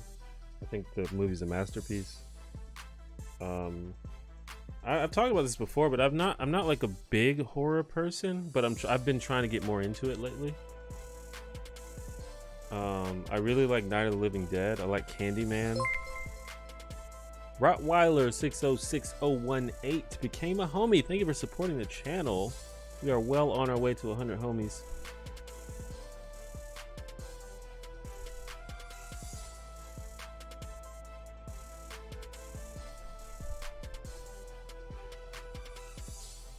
I don't know if The Ring is one of my favorite horror movies, but it is definitely the movie that scared me the most out of all the movies that I've seen. To be fair, I was like 15 when I watched it, but it did scare the shit out of me, and I can't really say that about any other movie, I don't think. Sinister was also pretty scary too.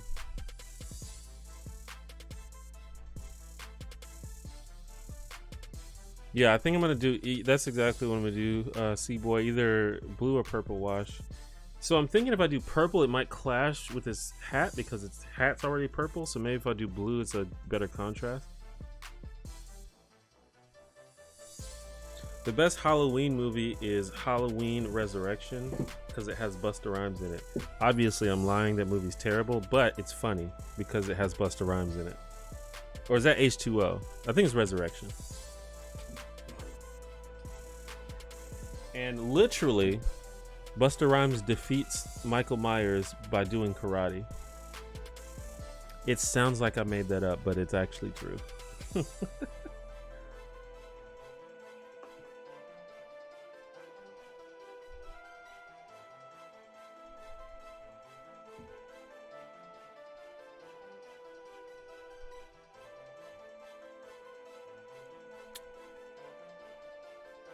I actually don't know the full story of Jarlaxle.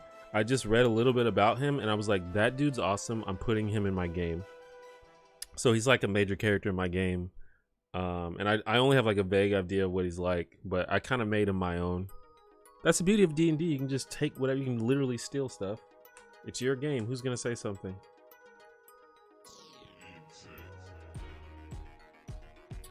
Okay. I'm going to go refill my drink and I'm going to change out my water. This is my paint cup. It's all gunky now. Can you see? So I will be back in like 2 minutes. BRB.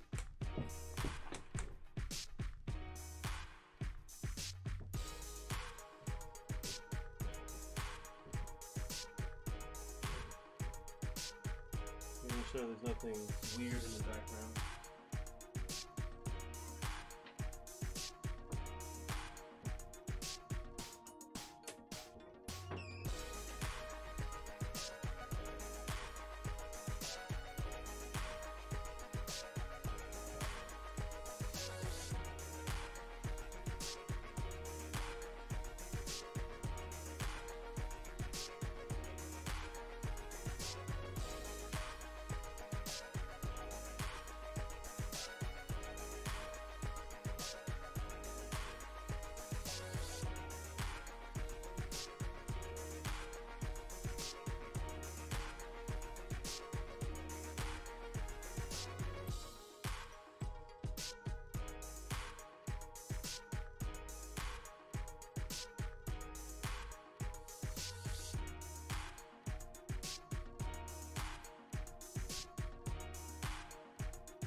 Hello?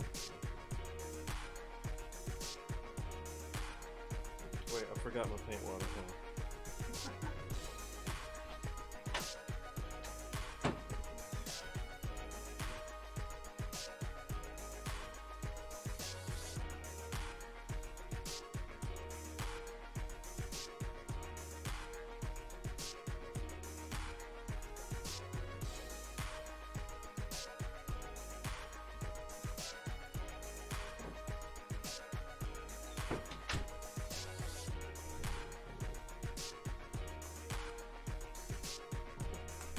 I remembered my whiskey, but I did not remember the paint water. Priorities.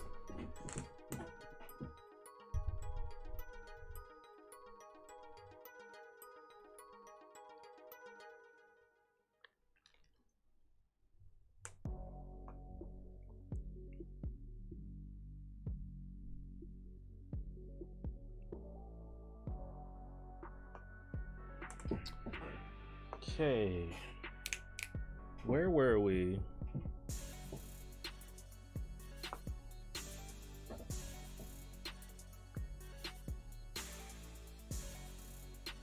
Oh yeah, drinking the paint water, make sure you never do that. I mean, I guess most paints are non-toxic, but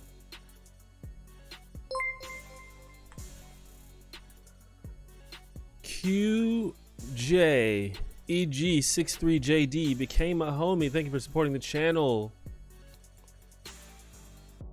We're at 78 homies? Wait, I thought we were just at 75. Did we get another one?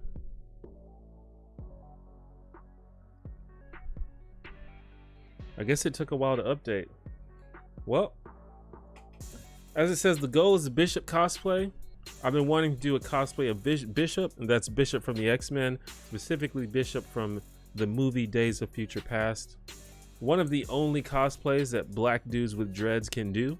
So, that's kind of like an incentive for both you and me to do it. Because I think it's going to be expensive to put it together. So that's, you know, I thought people might like to see that. And once I put it together, then I can, you know, I could go to cons. I could do it for Halloween. So if we get 100 homies by Halloween, perhaps I can make that happen. I'm not sure though. And we did, for those that don't know, I had another incentive for 50 homies, and the goal for that was a cooking stream, which I did do. I cooked some fried rice live on stream. You can go watch that video if you like. And I think in the future I'll do more cooking streams. So I might, maybe like the next incentive after this will be the next cooking stream. Black guys have that Tekken character, yeah, for sure. I mean, we've got a few things, but not many. Like we've got that guy from what the fuck's that movie called? Big Hero 6? Is that what the movie's called? I've never seen it. I just know there's a black dude on it. Yeah, Big Hero 6. There's a black dude with dreads in that movie.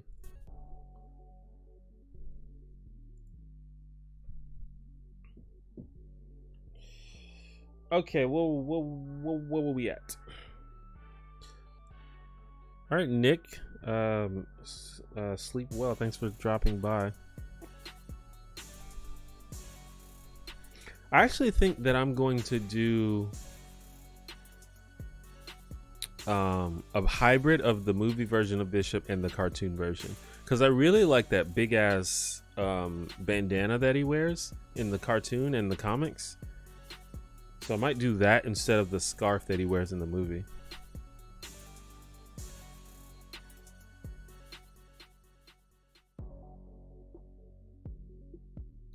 Okay, what am I going to do next? But you can see how the black, maybe you can see, I don't know if you can see, but the black has added some like shadows into the cape, which is really cool. Okay.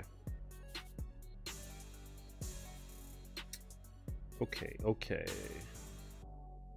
So I think I'm going to add some shadows to the shirt, but I don't want it to be, I still want it to be like bright white. Wait, I guess when I add the highlights. Okay. I got it. So I'm gonna do a gray wash for the shirt. Maybe I should do, nah, yeah, I'll do gray. But then I'm gonna go back over it with some highlights, so it still pops out.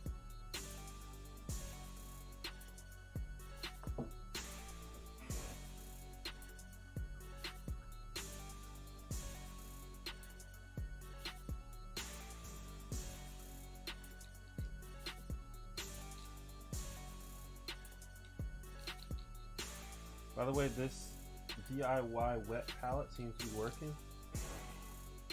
Literally, wet paper towel with parchment paper on top. The paint just stays dry for a long time, and you can like rehydrate it with like a little like water bottle, which, you know, can't hurt. Just rehydrate the paper towel underneath when it starts to dry.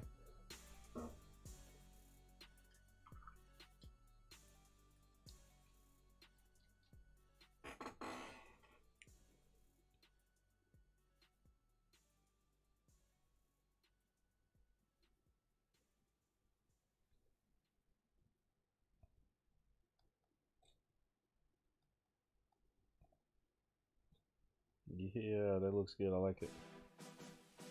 I like it.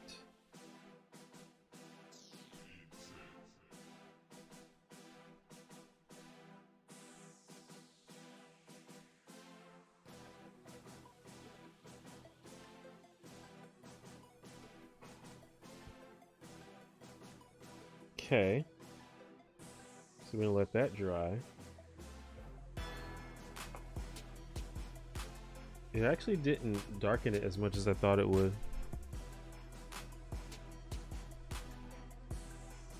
Oh, Heimdall, yeah, that's a good one.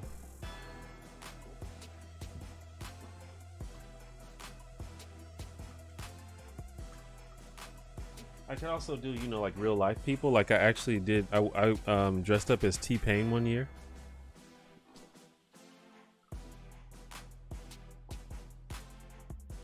For Halloween. And you know, like back in the day, he used to wear like top hats. So I wore a top hat. It was dope.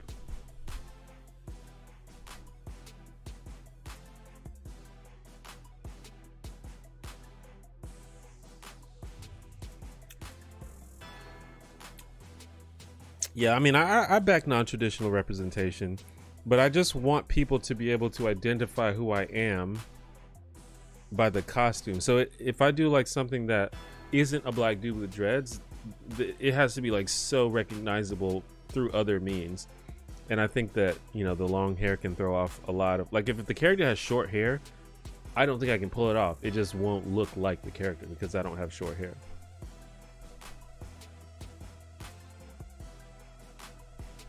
But I mean, for example, like a black dude could play a white character for sure, like, because it's not usually the skin color that identifies the character. But I think that I would like to cosplay black characters if I can. So I think I'm gonna add some shadows on the pants now. It's coming together, y'all, I promise. It is coming together. I think I'm gonna make the boots darker.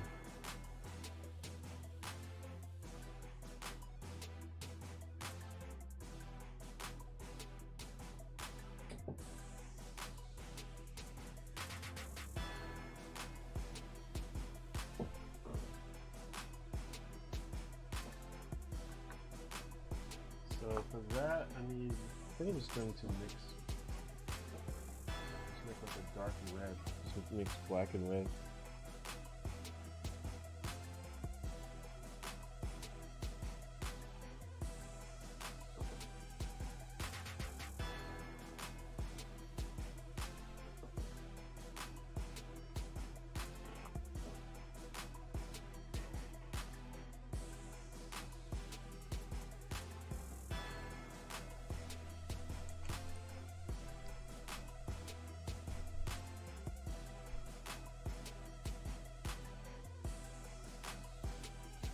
And I mean, I fully expect that some people just don't even know who Bishop is and probably won't be able to identify it. But for the people who do know who Bishop is, I want them to see it and be like, yo, that's Bishop. Sick.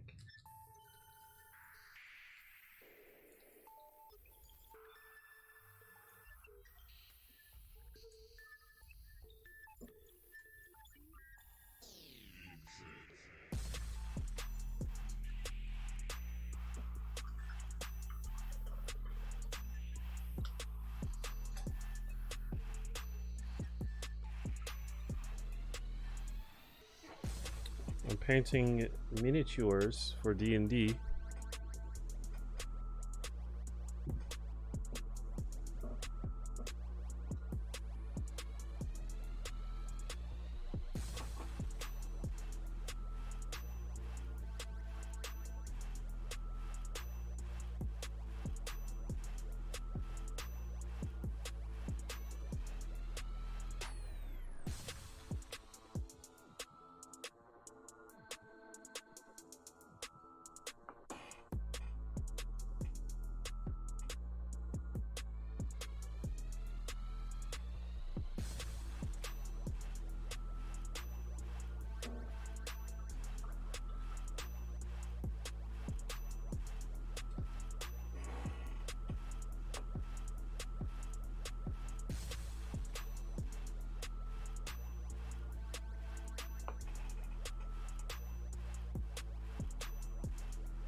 almost out of minis to paint. I definitely don't have that problem. I have many unpainted miniatures. I usually paint them as I need them for my game, basically. I don't actually need this guy for my game anytime soon, but he was just kind of sitting on my desk, and I was like, I guess I'll go ahead and paint him. What am I using for shadows? I have this. I ordered some more stuff, but right now I have this, which is just a wash. It's a black wash. If I need a different color, I just mix it and water it down, like heavily water it down. It makes kind of like a faux wash, which basically works.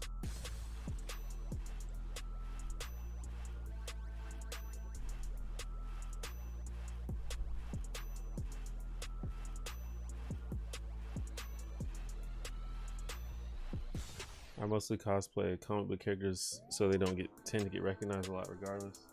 Yeah, I think that cosplay is like for the people that get it. It's not for everybody, it's just for the people that get it. Unless you're like cosplaying something super popular, like, I don't know, like if you're fucking Pikachu or something, like everyone will get that. I still gotta paint his little dagger, but I can do that at the end. The problem is once I paint that, I bet I'm gonna mess up the pants. I'm almost positive that's gonna happen.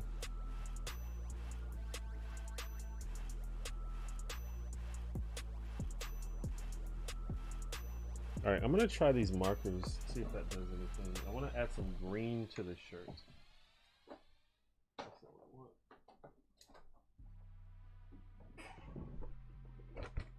I'm really bad at getting fine details, so I just use markers. So I have like these little, it's like these little markers. And they have like, they're like basically paint markers. They have like nice sharp tips.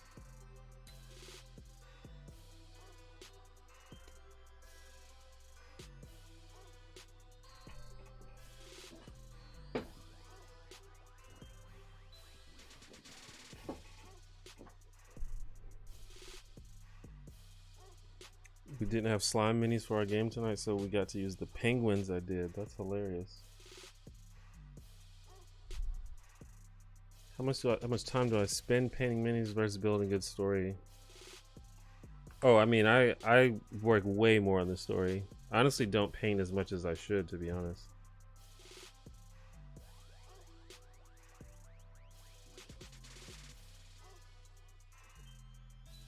So this is just kind of like a design on his shirt, so it doesn't need to be super perfect. You just need to like evoke the design.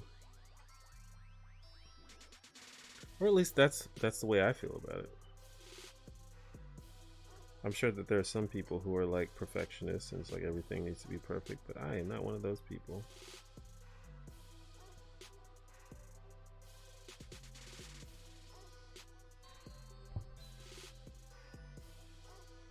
I feel like I keep bumping the microphone, and I apologize.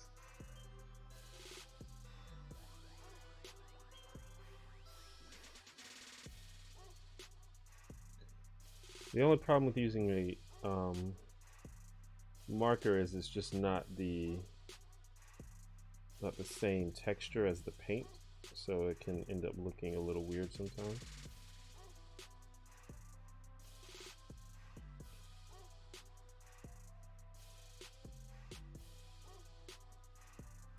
But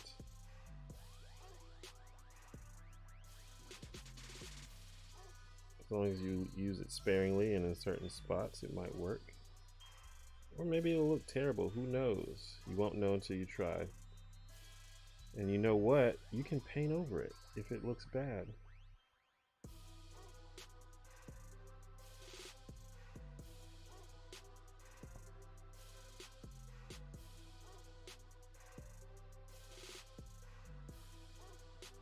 He has a belt too. What color should, what color should his belt be? Brown?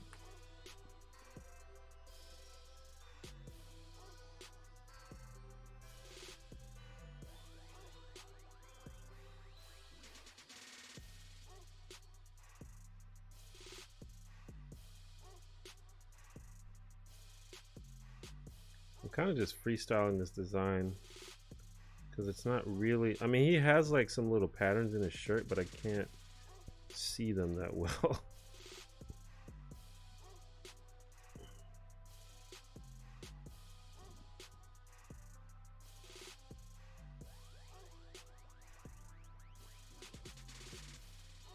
Maybe there's a line. That's bad. I'm gonna paint over that.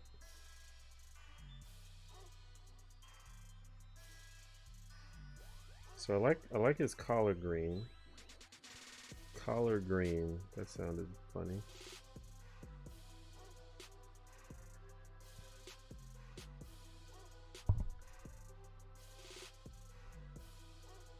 So I did like the little thing, but I feel like it made it look like, I mean, it looked like I was drawing muscles on it. That's not what I'm going for. I don't know if you could see it that well.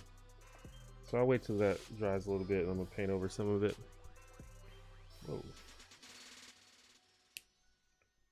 What happened to the top? Oh. Belt same as boots. Makes sense. Okay. Guess I'll do a little wash for his face. I'm gonna try blue, like a bluish black wash.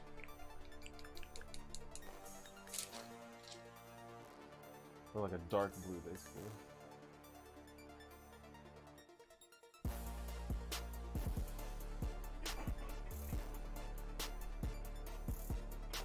Someone wants to get into D&D, how would they start? The easiest way to get into D&D is to start your own game and be the dungeon master. Go buy the starter set. Well, there's like a bunch of there's 2 starter sets, and I think either of them are good.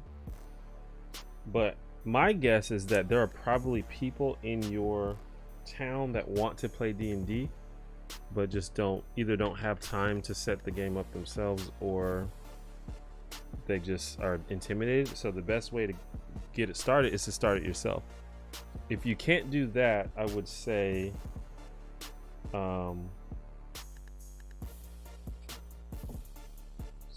see if you can find like a local game store or something and see if they have like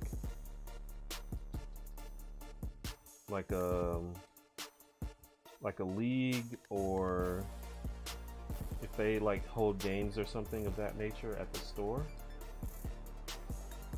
Failing that, join D&D discords, talk to people online, go on Roll20. There's a lot of just open games straight up on Roll20 that are looking for players.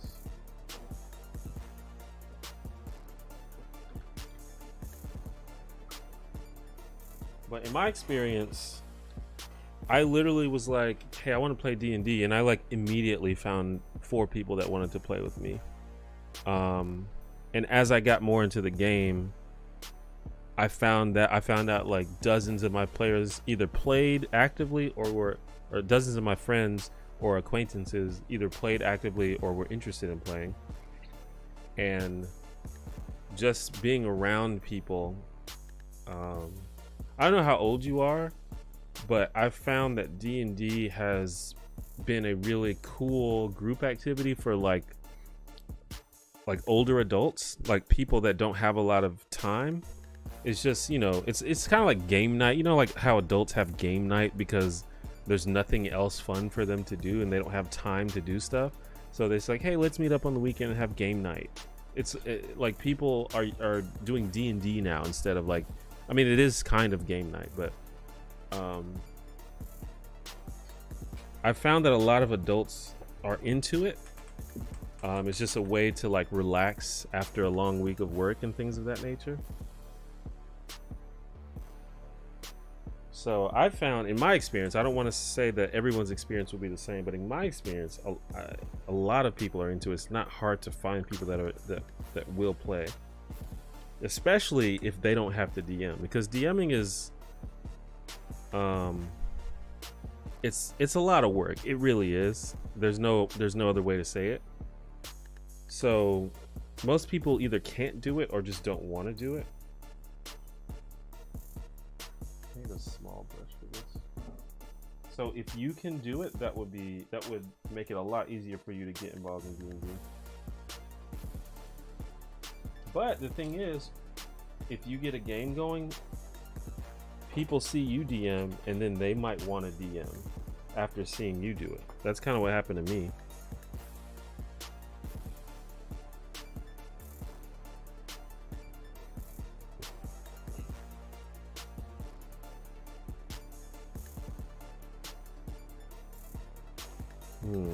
Let's see how this looks. I don't know if this is gonna look okay. I think it's because this brush sucks. The bristles are all over the place, so it's throwing the paint all over the place.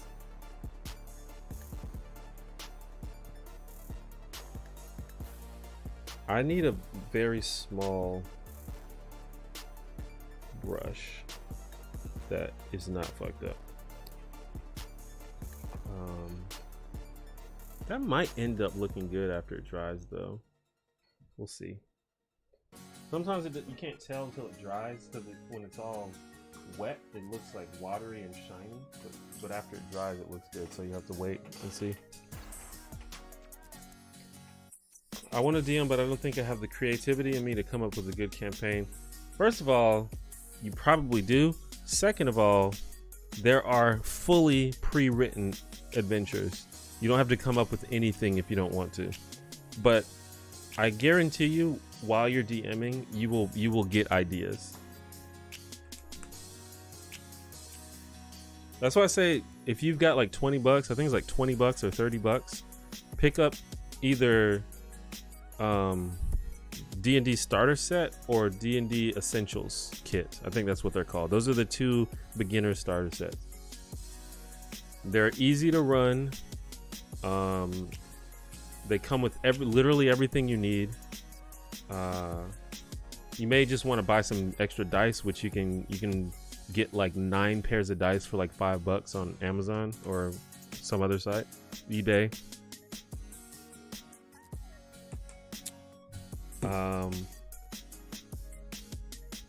And if you truly can't come up with ideas, you don't have to, because they've got everything there for you.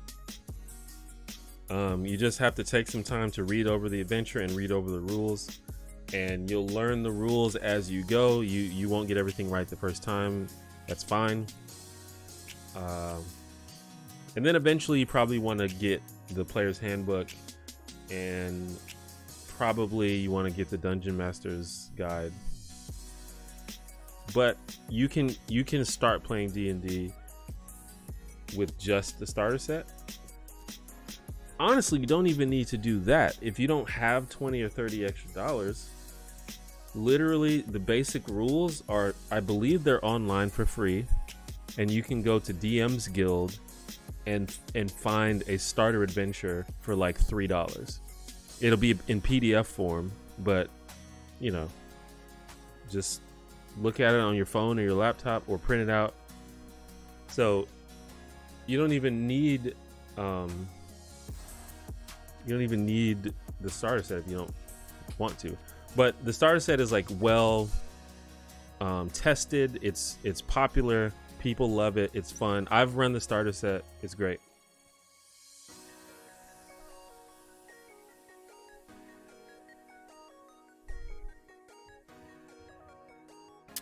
I don't know if, well, maybe for some people bars lose their luster, but I think people just don't have the time to hang out all night at bars. But I live in a city where bars are pretty popular, and it's like a lot of people are like, A, I have to work tomorrow, I don't want to be hungover. B, bars are expensive and I just don't have the money. But I do think that bars do lose their luster after a while. But in my town, there are kind of like some hometown bars where like everyone knows each other and they can still be fun. But again, it's like, damn, I'm gonna be hungover if I keep going to this bar. All right, let's try to fix this shirt. I don't exactly know what I'm gonna do with it.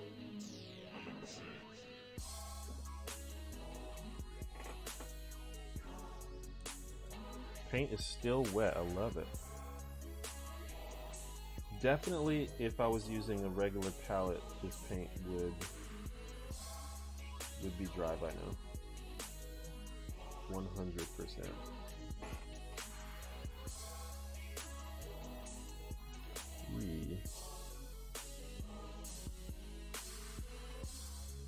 Okay.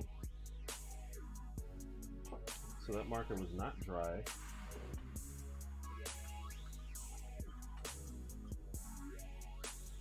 Also, that paint was a little bit too wet.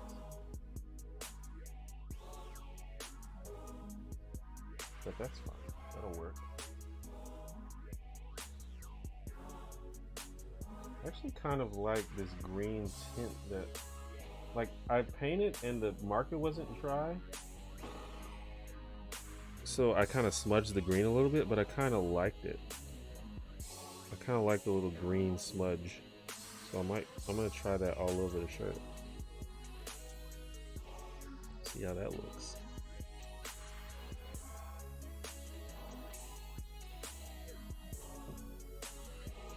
Maybe instead of the green patterns, it just has kind of like this green highlight on it.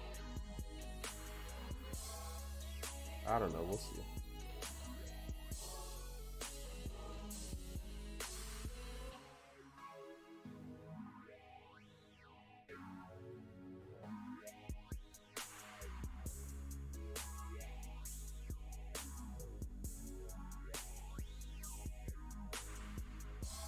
Yeah, I don't know.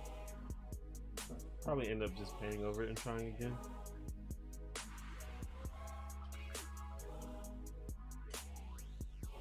And some people never get into bars, so you know.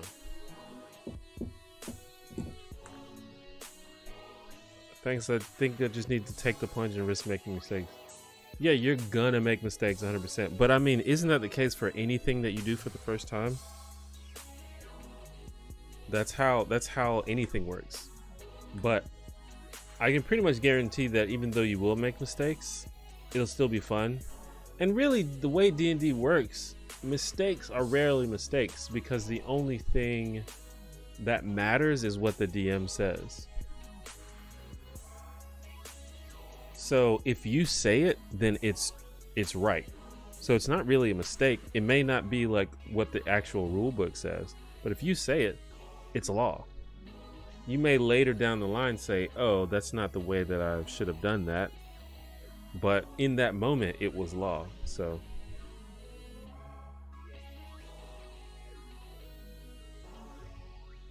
well, yeah, in these times for sure. I haven't been to a bar since March. I'm not trying to be in public right now. But I just mean like in general. In general, I like bars. But I will say I don't really miss going to bars since COVID hit, and I definitely am happy with how much money I'm saving. That's another thing about bars. It is a colossal waste of money. It is pretty wild how expensive bars are.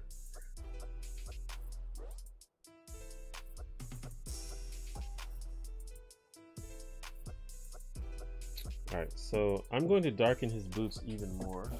I'm pretty sure. Well, I'm gonna add some darker shadows.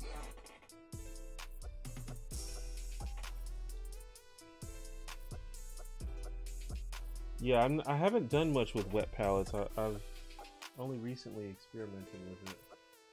But I started, like I was saying at the beginning of the stream, I discovered the miniature community on YouTube, and pretty much all of them are like, you need to be using a wet palette. If you're not, like, what the fuck, bro? It's like, oh shit, my bad. I didn't know.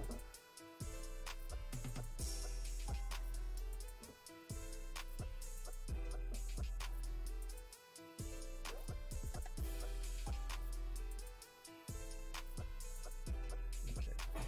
So this is a pretty dark wash. So maybe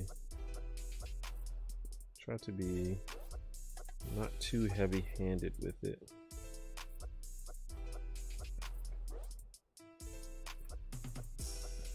He also kind of has like these straps around his boot.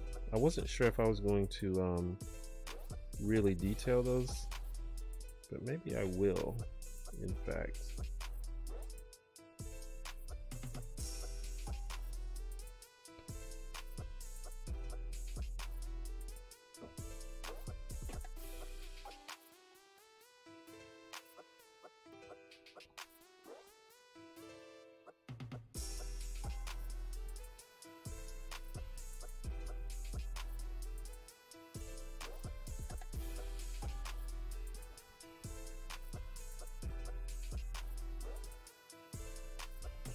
One day I'm gonna have like a little studio to make this a lot easier.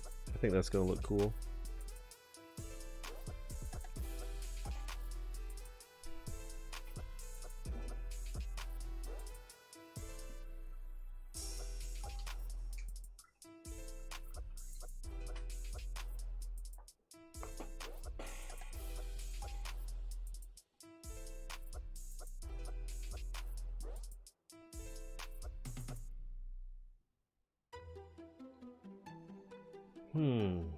Okay.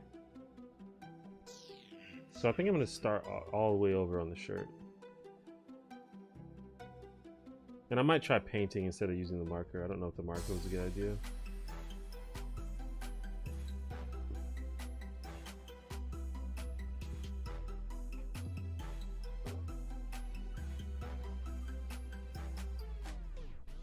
I'm going to add some highlights. Well, actually, I can start working on the cape. So he has this multicolored cape.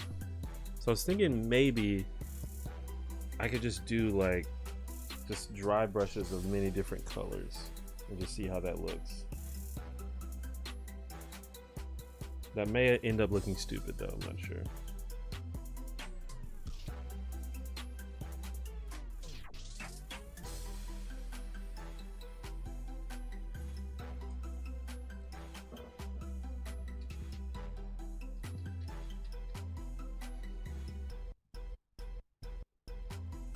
So dry brushing is really cool.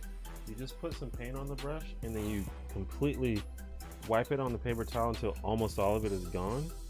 And then you just kind of scrape the little paint particles on there, and it just kind of, it only like, since there's barely any paint on the brush, it only like the top, the raised parts of the miniature get any paint on them. So you end up with this like cool highlight effect. It's dope.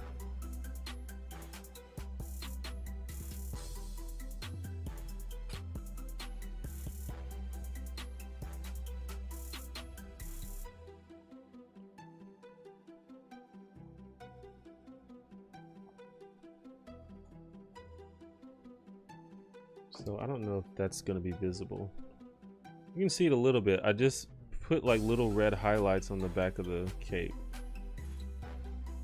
I'm just going to try that with a lot of colors to see if I can evoke the sense of multiple colors being involved. Like purple's the main color, but I'm going to see if I can evoke the others. Maybe even gold. It looks like gold.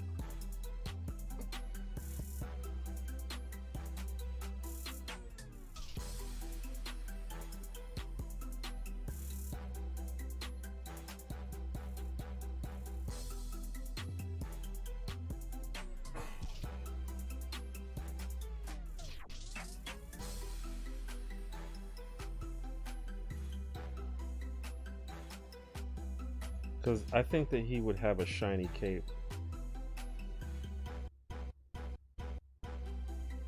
That looks kind of cool. Can you see it? I don't know if it shows. Yeah, there's like little gold flecks in there now.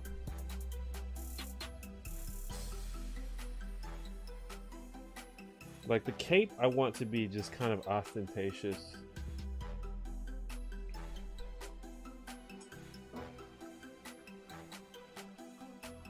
I could try some kind of fade from color to color. Let's see, blue maybe? Blue, yellow, orange, what color? Red. What are the colors? Green. Let's put green.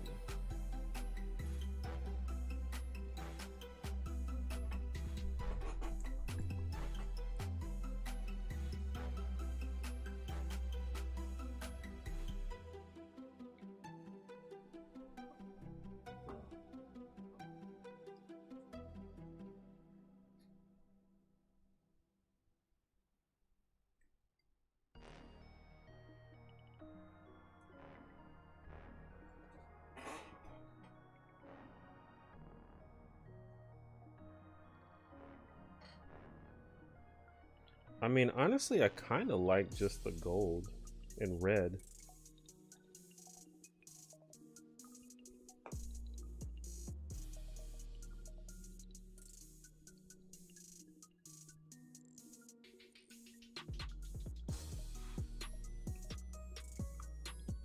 The green didn't really show up that well. I might do another coat of red.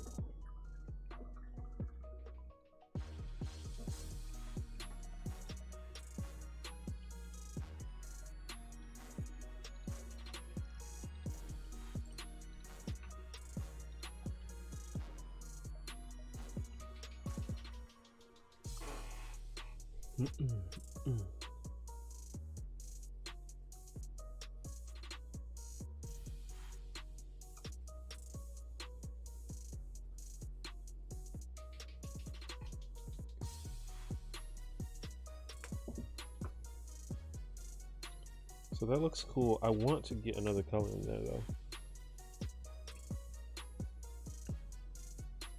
Blue, green, pink? No? Yeah, let's try pink. How do you make pink? Red and white?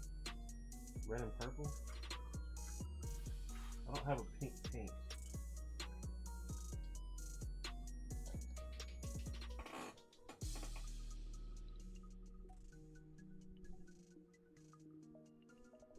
Yeah, Patrick, I think that's exactly what I'm going for.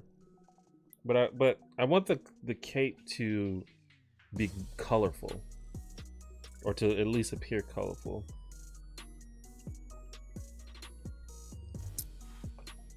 I think I just need something that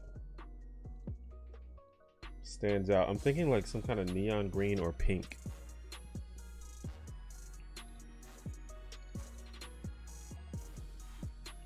I'm painting this guy, and I may do something with the other guy, but I'm not sure. Okay, let's do like a purple, red.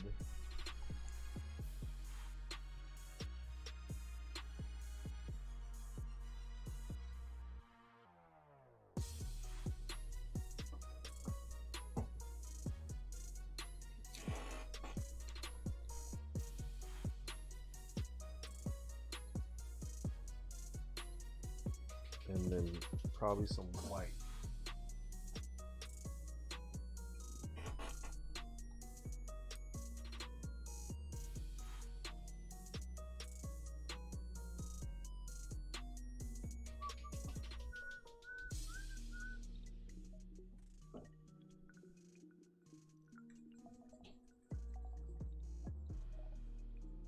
It's not exactly pink, but it is pinkish, which might work. Actually, I think I want more red and more white.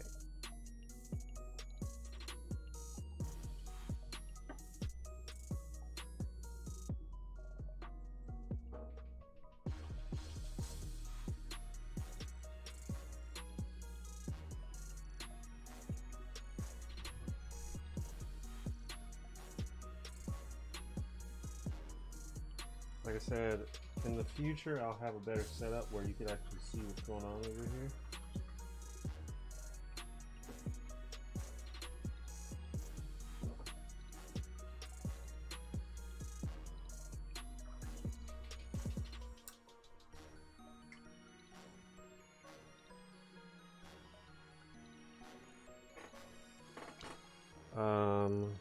No, that's not right.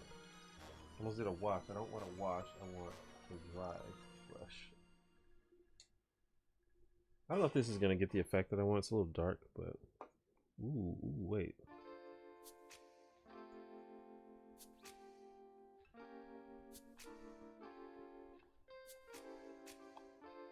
I kind of like that.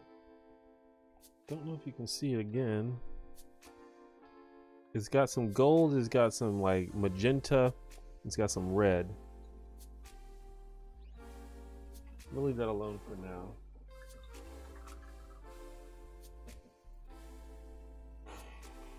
I'm gonna see if I can paint over this fucking shirt.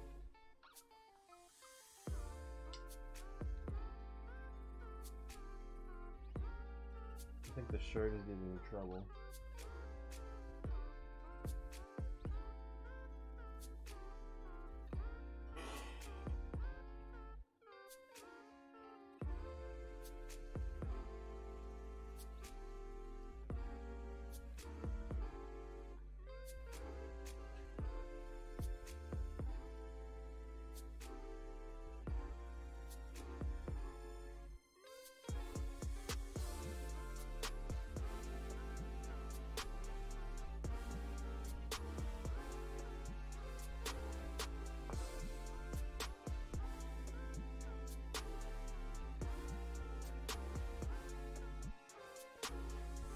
Also got to do his belt and his like little dagger on the side.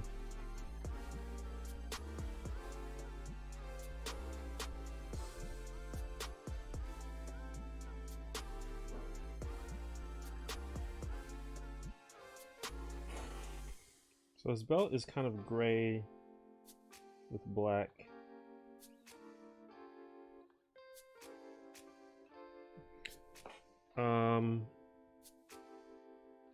Guess I'll go ahead and paint this dagger.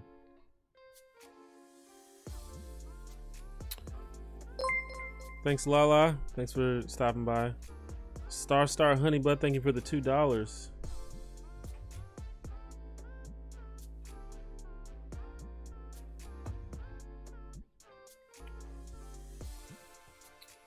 I think I'm just gonna go with brown. I don't think I'm gonna I don't think I'm gonna go for too much detail on the little dagger.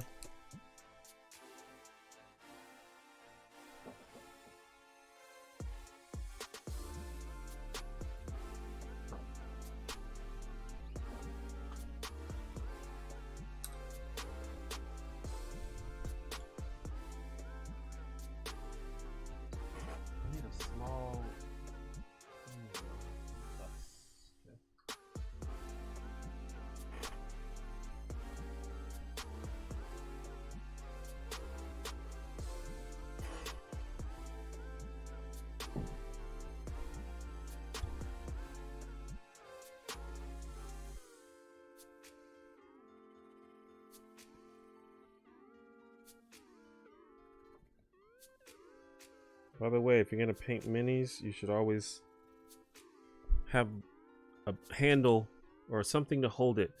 Anything that you can like stick it to or tape it to or whatever. Because if you're holding that little mini with your fingers, you are going to cramp your fingers 100%.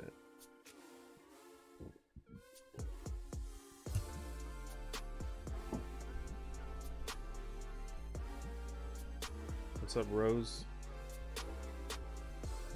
So this on the other side is like a potion bottle,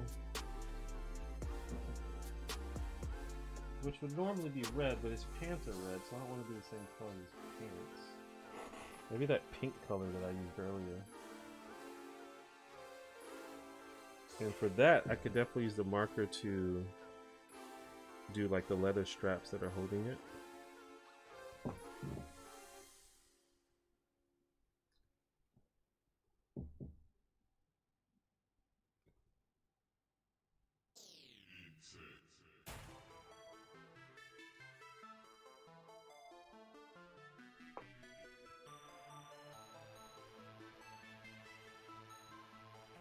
Okay.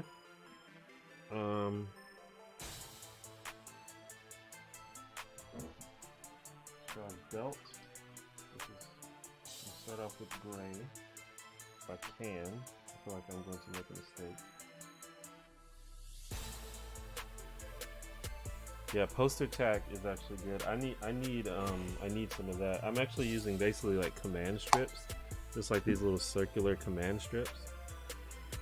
But I actually would suggest like the sticky tack more, because these command strips can lose their adhesive like pretty quickly. Okay, he has a belt on for sure.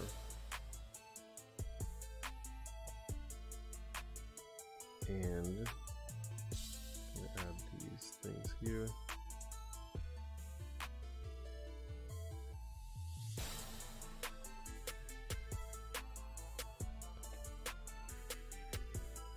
It's got some on the back, which is kind of hard to reach, which I am definitely going to mess up. So I can't see it.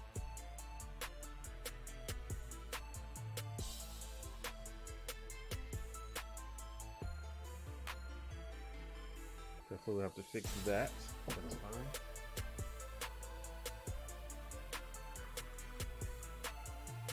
Alright, some of that stuff has to dry.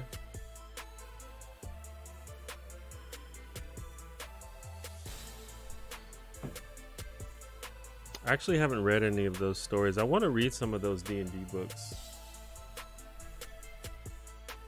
because they actually can help me with my games by giving more insight into the characters.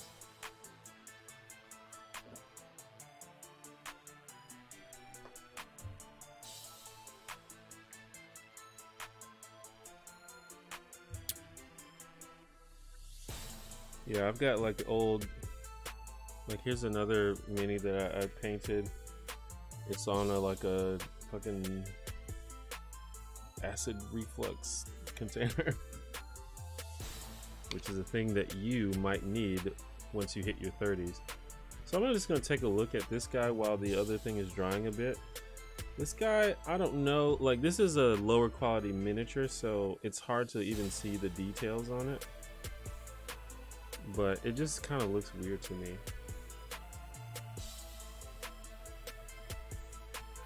I think I'm just going to like, I'm going to paint his cape darker, see how that looks. But other than that, I don't know. Like maybe that'll just be enough to make it look okay. And then I can add some highlights.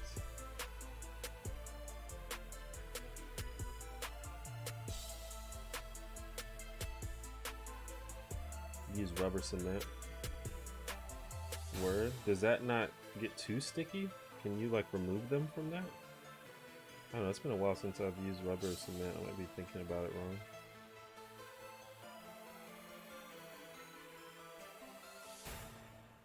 Jen loves reviews. Recommend your channel. Recommend my channel. I think someone told me that. But that's what's up. So shout out to anyone that found me through Jen Loves Reviews. I mean, I just try to make thoughtful videos.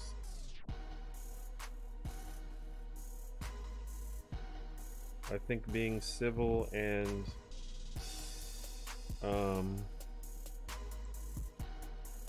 thoughtful is important. It may not be what gets the views, but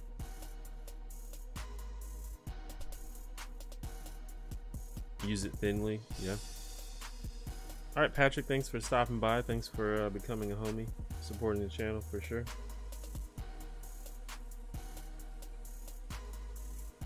Also need to fix this guy's face.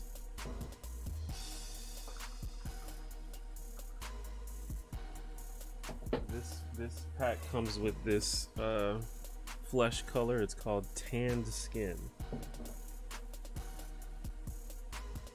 But it's a pretty like solid flesh color because you can just add brown or white or whatever to get it the right consistency. You know, if you're dealing with a human or elf or something, but if you're dealing with something like an orc, you might want a different color. But normally if I'm dealing with like a elf or a Caucasian looking human, I just use it the way it is.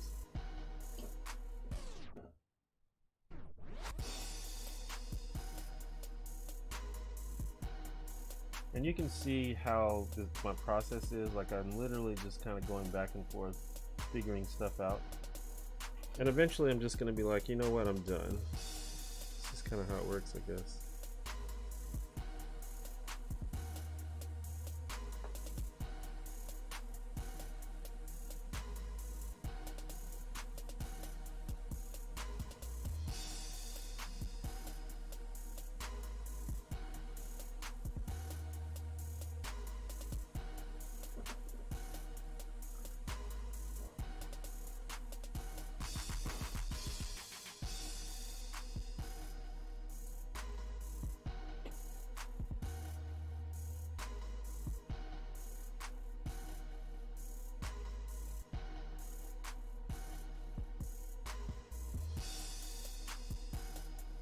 I think what I'm just gonna do is just kind of paint this black and then just do some highlights on it, because he's supposed to be like an assassin that wears all black and he's like super sneaky, but when you paint a mini all one color, it doesn't look that interesting, so you have to find ways to make it interesting.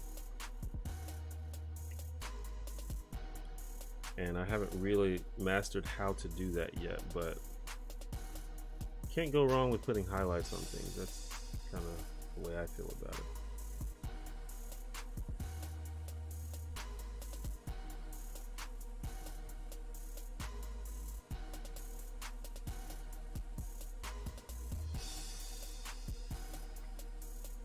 Yeah, and as I said, I'm not like an amazing painter. I'm a beginner, but I enjoy doing it, and I thought I would share that with you guys.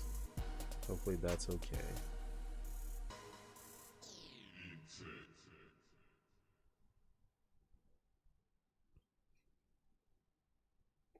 All right, let's go back over to Jarlaxle.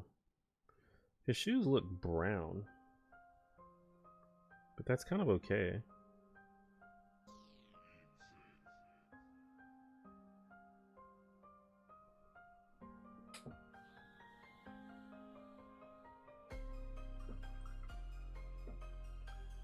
Alright, I'm going to apply another gray wash to his shirt, see how that looks. There's still some green in it, but that could be beneficial because it adds to his sort of like colorful look.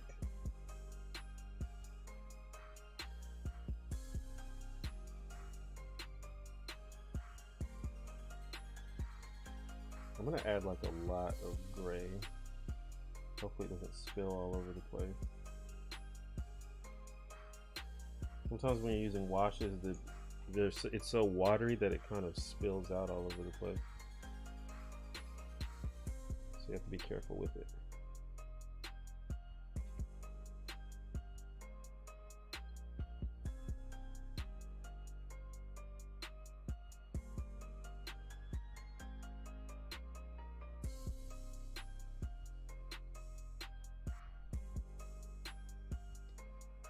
I enjoy watching honest YouTubers. I'm very picky who I watch. I'm glad you recommended your channel. Well, I'm glad that you enjoy it. I try my best. You get dry brush levels of brown on edges of his garments and straps, etc. Yeah. Let me add a black.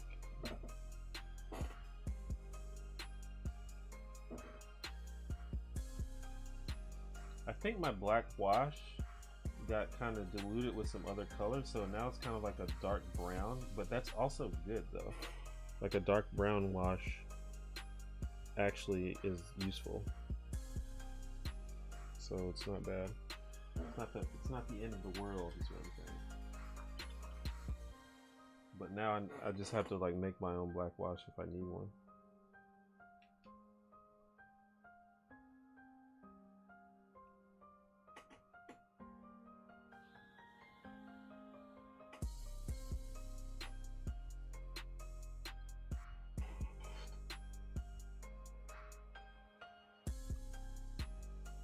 Okay.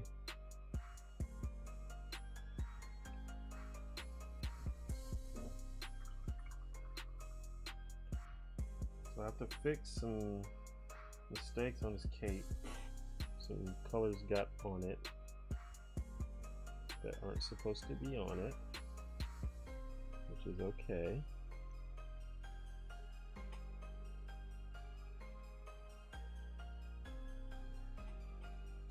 I might try to add some subtle highlights on his pants. Possible. So now I'm going to make a light red color. Yeah, my streams are always very chill. If you're down for a chill stream, I'm too old to be like screaming and shit like some other streamers. So if you're into chill streams, that's what you're in for. For those that don't know, I stream on Mondays and Fridays. The easiest way to make sure you never miss a stream is to click the notification bell.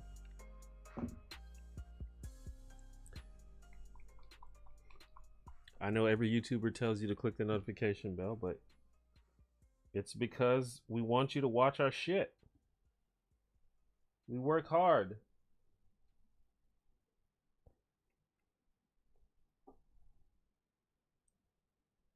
And we want people to see it.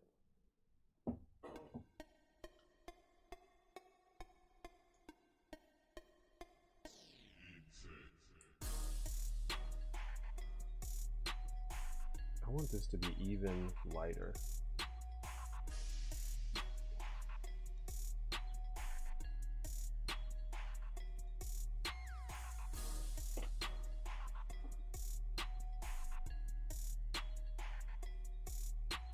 But yeah, my stream, I describe it as a variety stream. We do lots of different things. Sometimes we just chill and do an AMA basically. Sometimes we talk politics the whole time. Sometimes I paint. Sometimes I play video games. Sometimes I cook. I say sometimes, I did that once. You never know what's in store, but the common denominator is that I will always be there. And you guys can learn about my interests, other outside of politics and things like that, or sometimes, you know, more in-depth political views.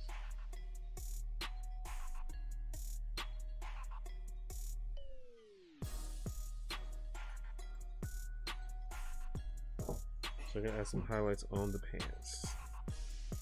See how that looks. Yikes. Yikes.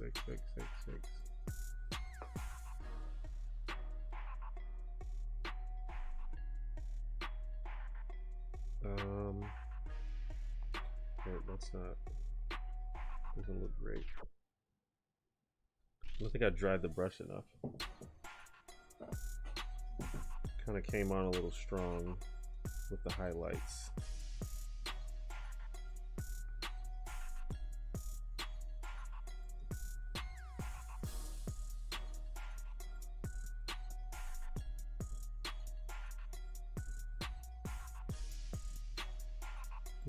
I don't know.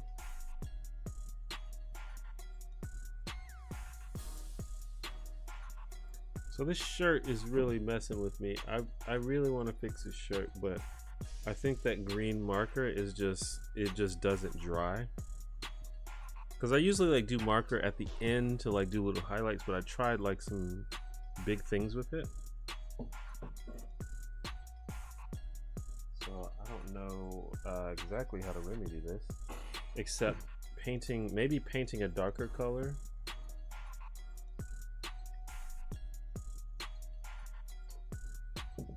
Let's try that, and then maybe we can paint white over that. But you don't want to build up too many layers of paint either, because you'll lose all your detail and it'll start to look gunky. But sometimes drastic measures must be taken. So let me try something. I really want him to have a white shirt. Let's just say that. That's the thing that I want, that I know that I want.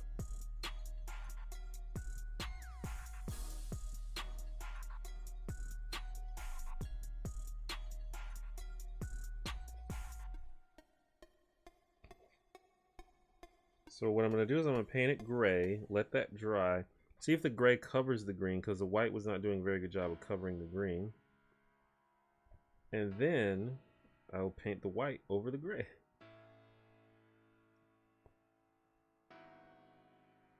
And we'll see how that works. I don't know how it's gonna work, but that's why you try stuff to see if it works. What is the weather like? It was actually somewhat chilly today.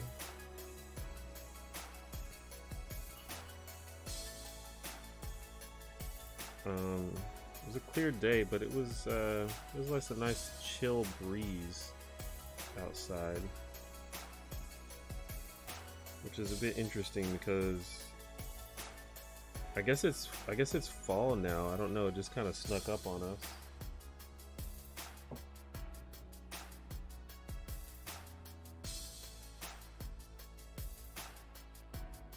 Because we had like a really hot summer, like it was like fucking hot, and then all of a sudden it was not hot anymore. But maybe that's how the seasons always work. I don't know. I feel like it should be more gradual, but it's never gradual here in Alabama.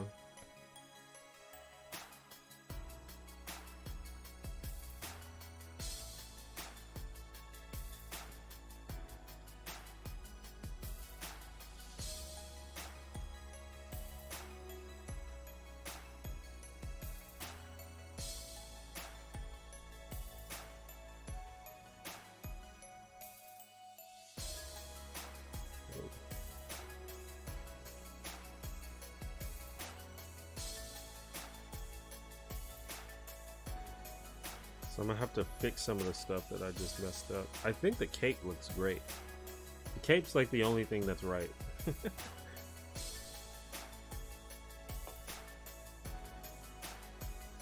I'm a baby player. I just started playing my first campaign. Took forever to find the right group and get our schedules together. Yeah, that's the problem sometimes, is actually working people's schedules out. I've been quite lucky. I found a group and we've played together pretty much every week for about 2 years now, and we've only had 1 or 2 hiccups. And, you know, every now and then someone can't make it, but you know, we still get to play, so that's good. I think I've been lucky because I don't think that that is the norm.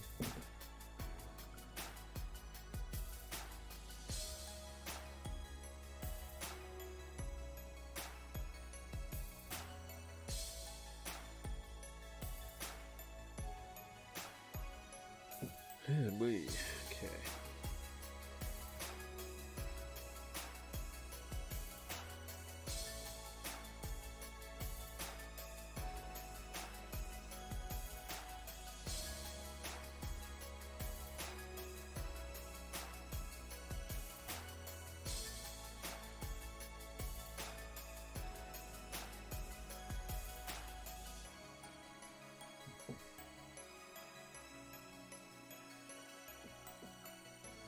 I think I need a smaller brush to do the highlights on the smaller areas, but I don't know that I have a smaller brush that will work for that.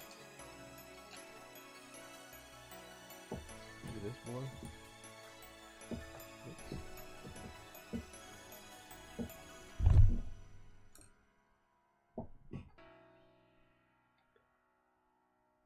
I live in San Antonio. It's going on 12 midnight and it's cold. Yeah, just hit midnight here.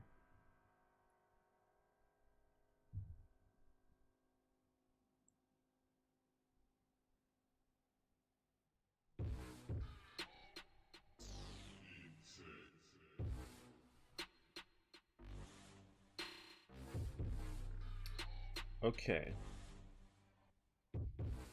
let's do some gray highlights on. Apparently dry brushing ruins the brushes, so you're supposed to like use old brushes or cheap brushes for dry brushing.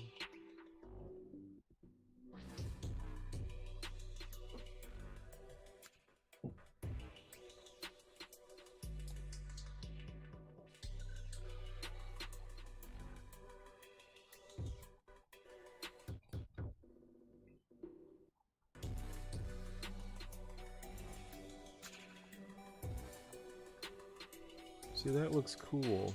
I like that. That worked. It didn't work so well in the pants. think that the pants don't have that many details, so it just looked like I just dusted some paint on it, basically.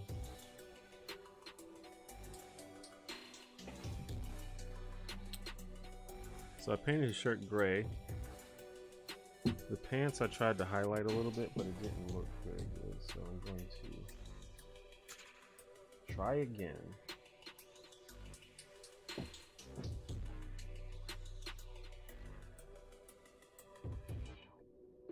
I'm going to paint. Literally just going to start over, paint the base coat, and then add shade, and then highlight again.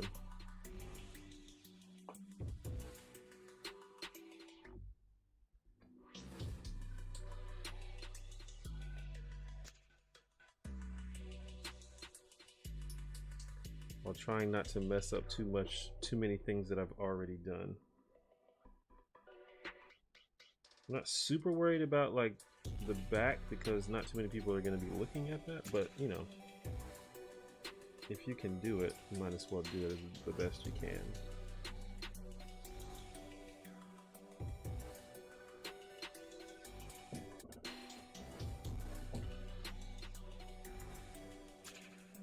Yes, dry brush will ruin brushes, for sure. That makes sense, like intuitively. I just never thought about it until someone told me. What is the weather here? I think it's pretty chilly here. It's 50 degrees, 51 degrees, which is fairly chilly. It's not the worst. In fact, you know, if you put on like a light jacket, it feels quite good outside. This is like this is like my ideal weather, like between 50 and 65 degrees, maybe 70. Above 70, you're getting into uncomfortable territory.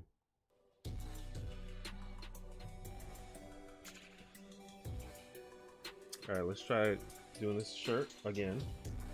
White.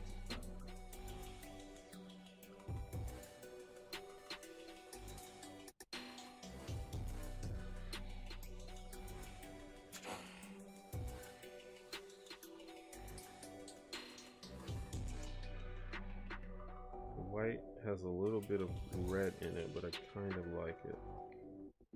And there's still kind of that green under, which may add to the sort of colorful effect that this character has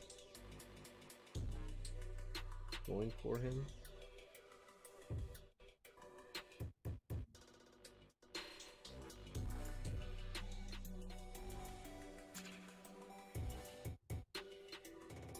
And a lot of this would be easier if I had better paintbrushes, but you know, you use what you got. Like none of these paintbrushes really have a good point on them because they have been misused, and also they're probably cheap.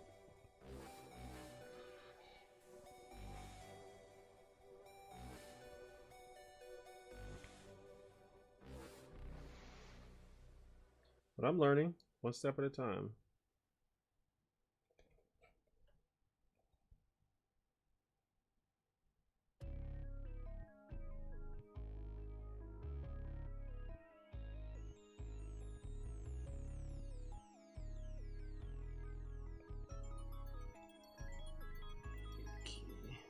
Under in the back there.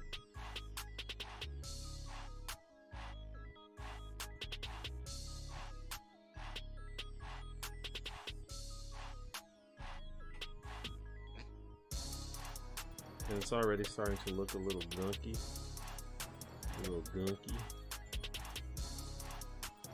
Because there's many layers of paint there, but it'll be fine.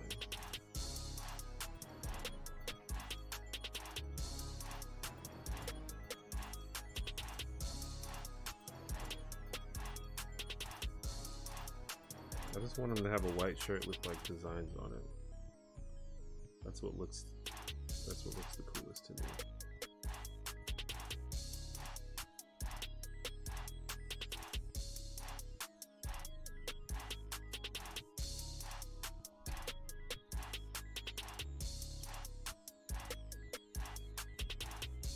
I think of brushes like a consumable. You will burn through them every so often if you paint a lot.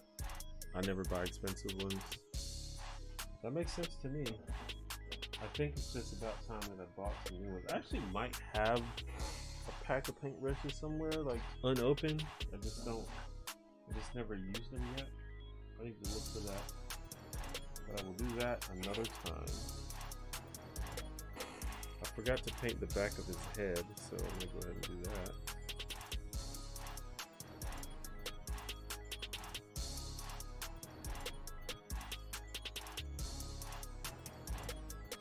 Shit. Got some on the hat.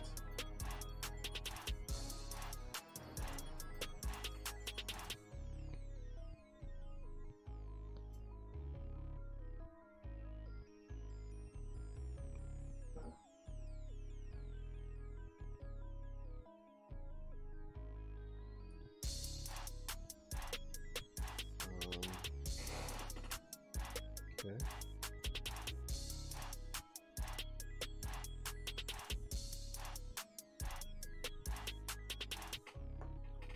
So I'm getting to the point where I'm about to just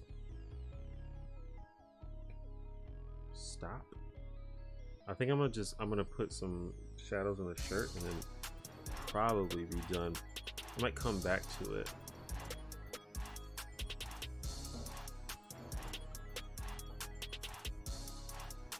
But I've been going for about, what, like 3 hours now?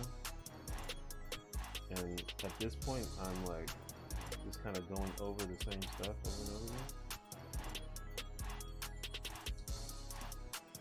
I like most of it. The shirt is giving me trouble.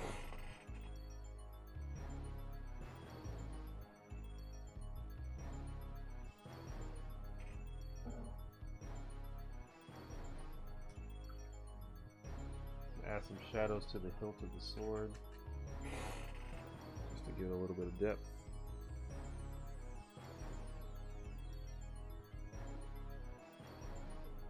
This brown on gold just to add some shadows.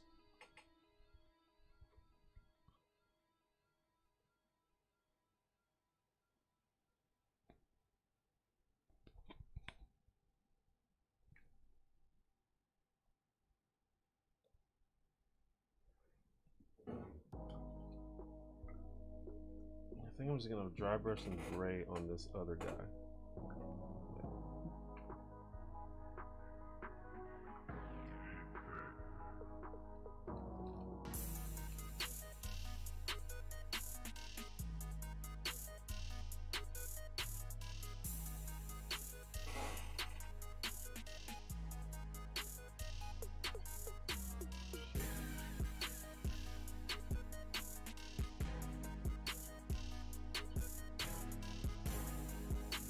Just to bring it out a little bit.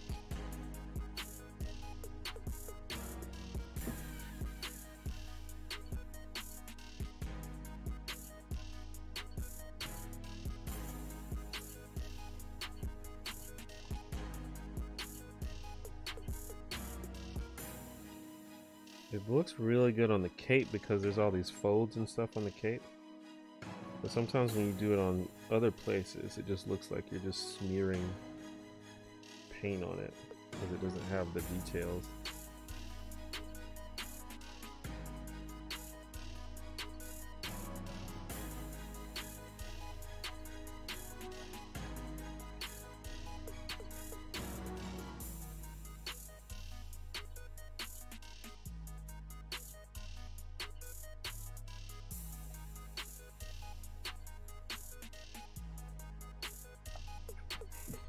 Yeah, but I think a lot of it is just the mini's not very high quality, so it's hard to even see. All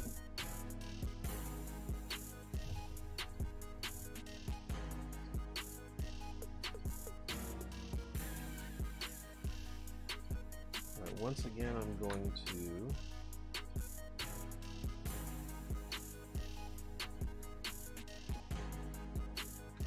shade these pants that I've started over.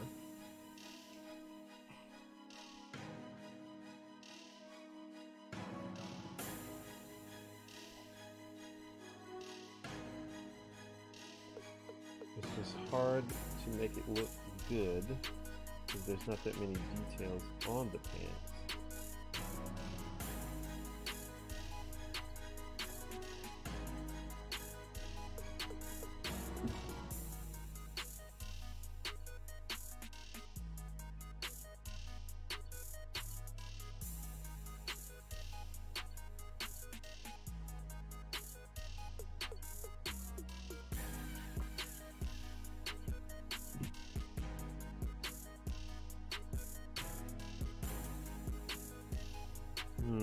Okay.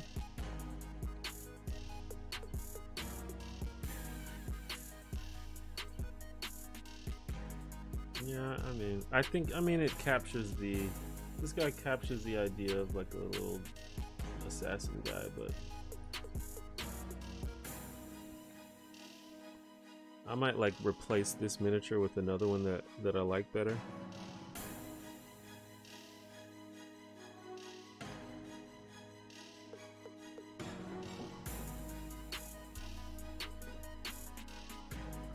What if I do a black wash on the shirt? Does that make it too bright? I mean, too dark?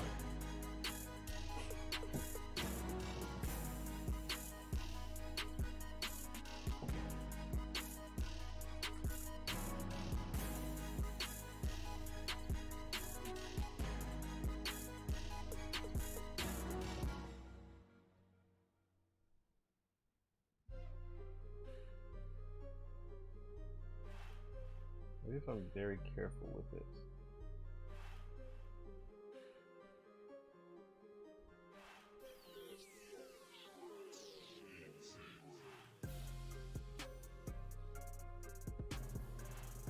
Yeah, I don't know about that. I think I have to be like very delicate with it. Because I just want the paint for the paint to just get in the into the crevices, you know? So if I let it get in there and then blot it a little bit to dry up the other parts.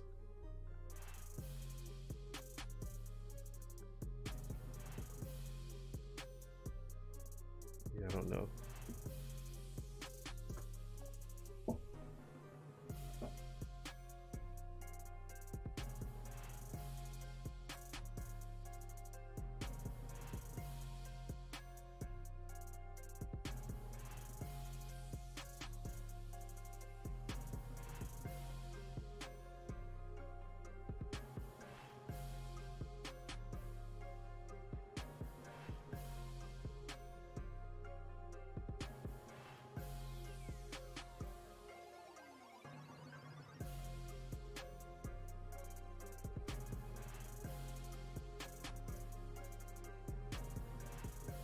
So I did darken it, but it doesn't look too bad.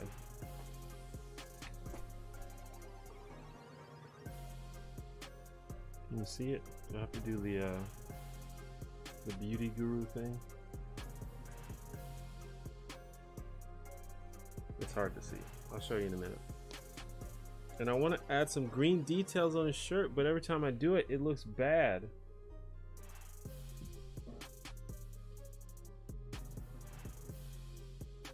I'm gonna try one more time. This time I'm not gonna use the marker. I'm gonna use a delicate paintbrush.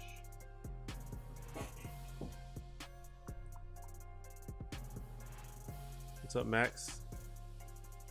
Can you tell me what you're making? I am painting a miniature for my Dungeons and Dragons game. And I've mostly done, but there's just like this shirt is kind of pissing me off. I can't get it right.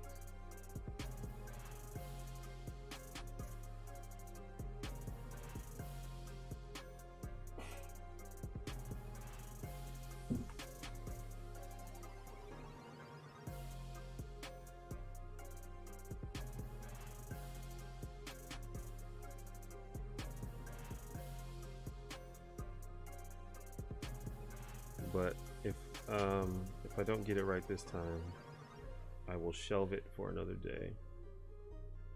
Really, I just want there to be some interesting designs. It doesn't have to be like super detailed. I just want it to look like, you know, this guy.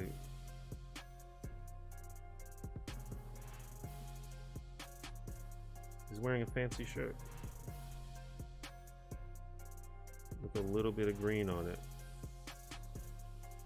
The shirt kind of looks dusty because of that like black I put on it, but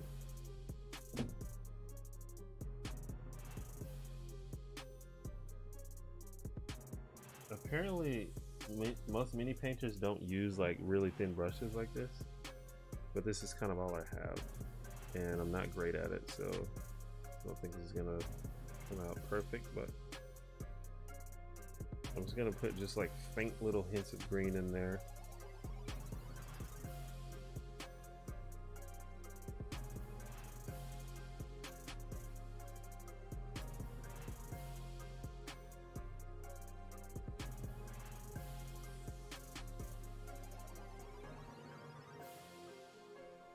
Maybe like at the bottom.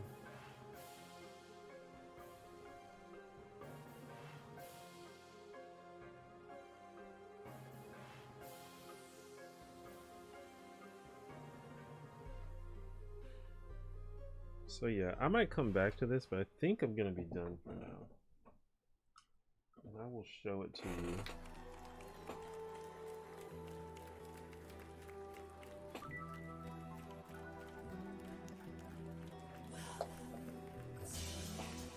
Like the shirt looks kind of weird. And I didn't paint the base. Let's see if I can get the good camera to focus on it. Will this focus?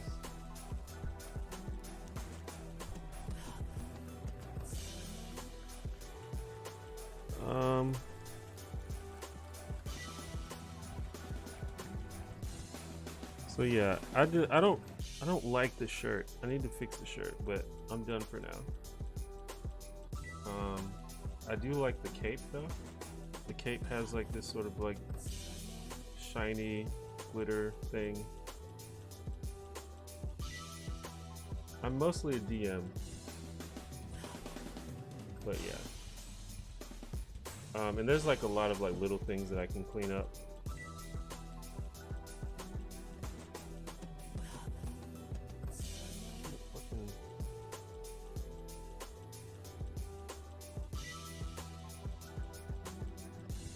Everything besides the shirt is fine. So I might just end up coming and doing the shirt completely over. Maybe it just shouldn't be white. I don't know. I just think white looks the coolest.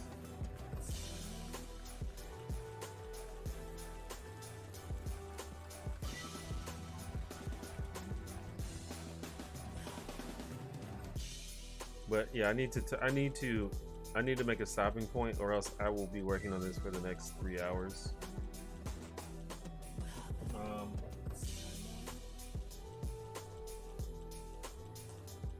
And this is the other guy. He's mainly just black. And this mini kind of sucks.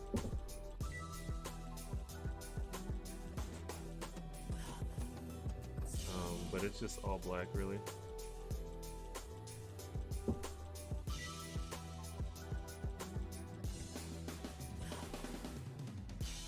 So maybe the shirt. I don't know. I'll think about it later. I think white is just kind of hard to do.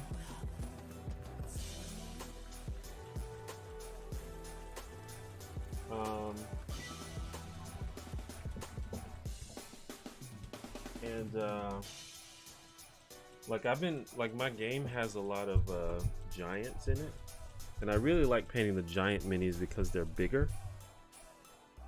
So like for example, I have one that I did that is kind of cool.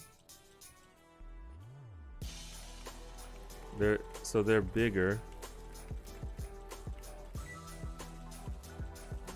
So it's easier to sort of fill in the details, but I'm still learning. Like I said, I'm a beginner painter. And I'm learning things over time.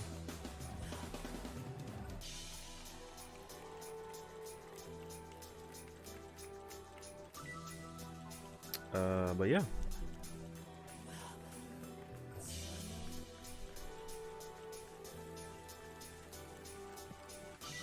I need to figure out, basically, I need to figure out how to get like cool looking details or cool shadows and highlights when the mini itself doesn't have that much detail. That's kind of a challenge. And I know it's possible because I've seen other painters do it.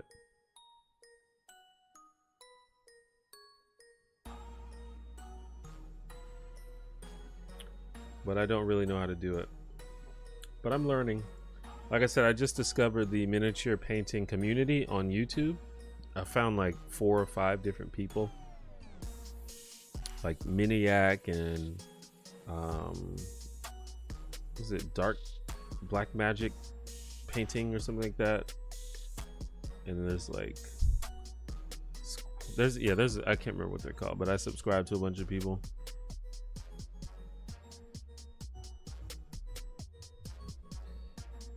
But yeah, I mean, it's a challenge, but I like a challenge and I like being creative. Also, I like having colored minis to put down in my games. That's kind of the main inspiration, is so that I can have cool looking minis to play games with. I'm kind of obsessed with minis. I have tons of them. Like even just on my desk here, there's a bunch of unpainted minis. Like there's this one, little ranger guy. I was gonna paint this guy, but his arm broke off. This is like a lich.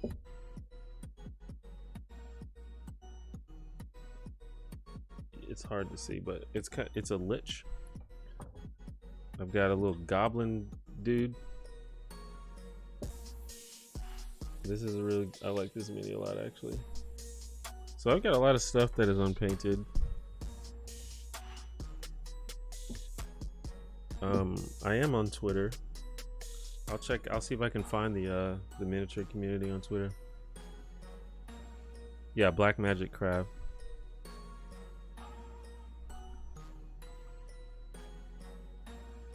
But yeah. Speaking of D&D, I actually have to do some prep for my game this weekend. Yeah, Goobertown, that's another one I found.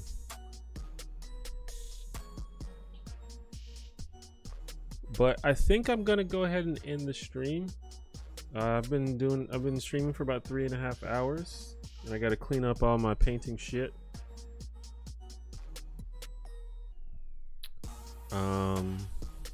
But thanks for everyone that sat and watched me paint for 3 hours. I know I'm not the best painter, but it was cool to hang out.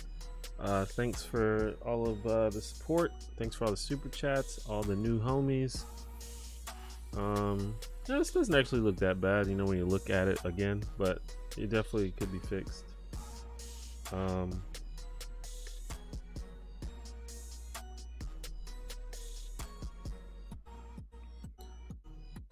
But yeah, I'll have another video coming out in a couple of weeks. I just put out a video last week, if you haven't seen it yet. It's called Stop Trying to Fix People.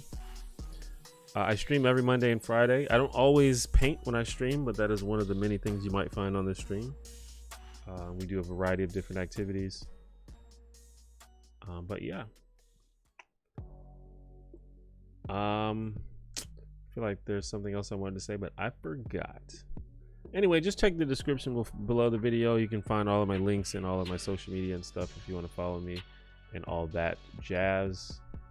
And I suppose the next time I will see you will be on Monday when I stream on Monday.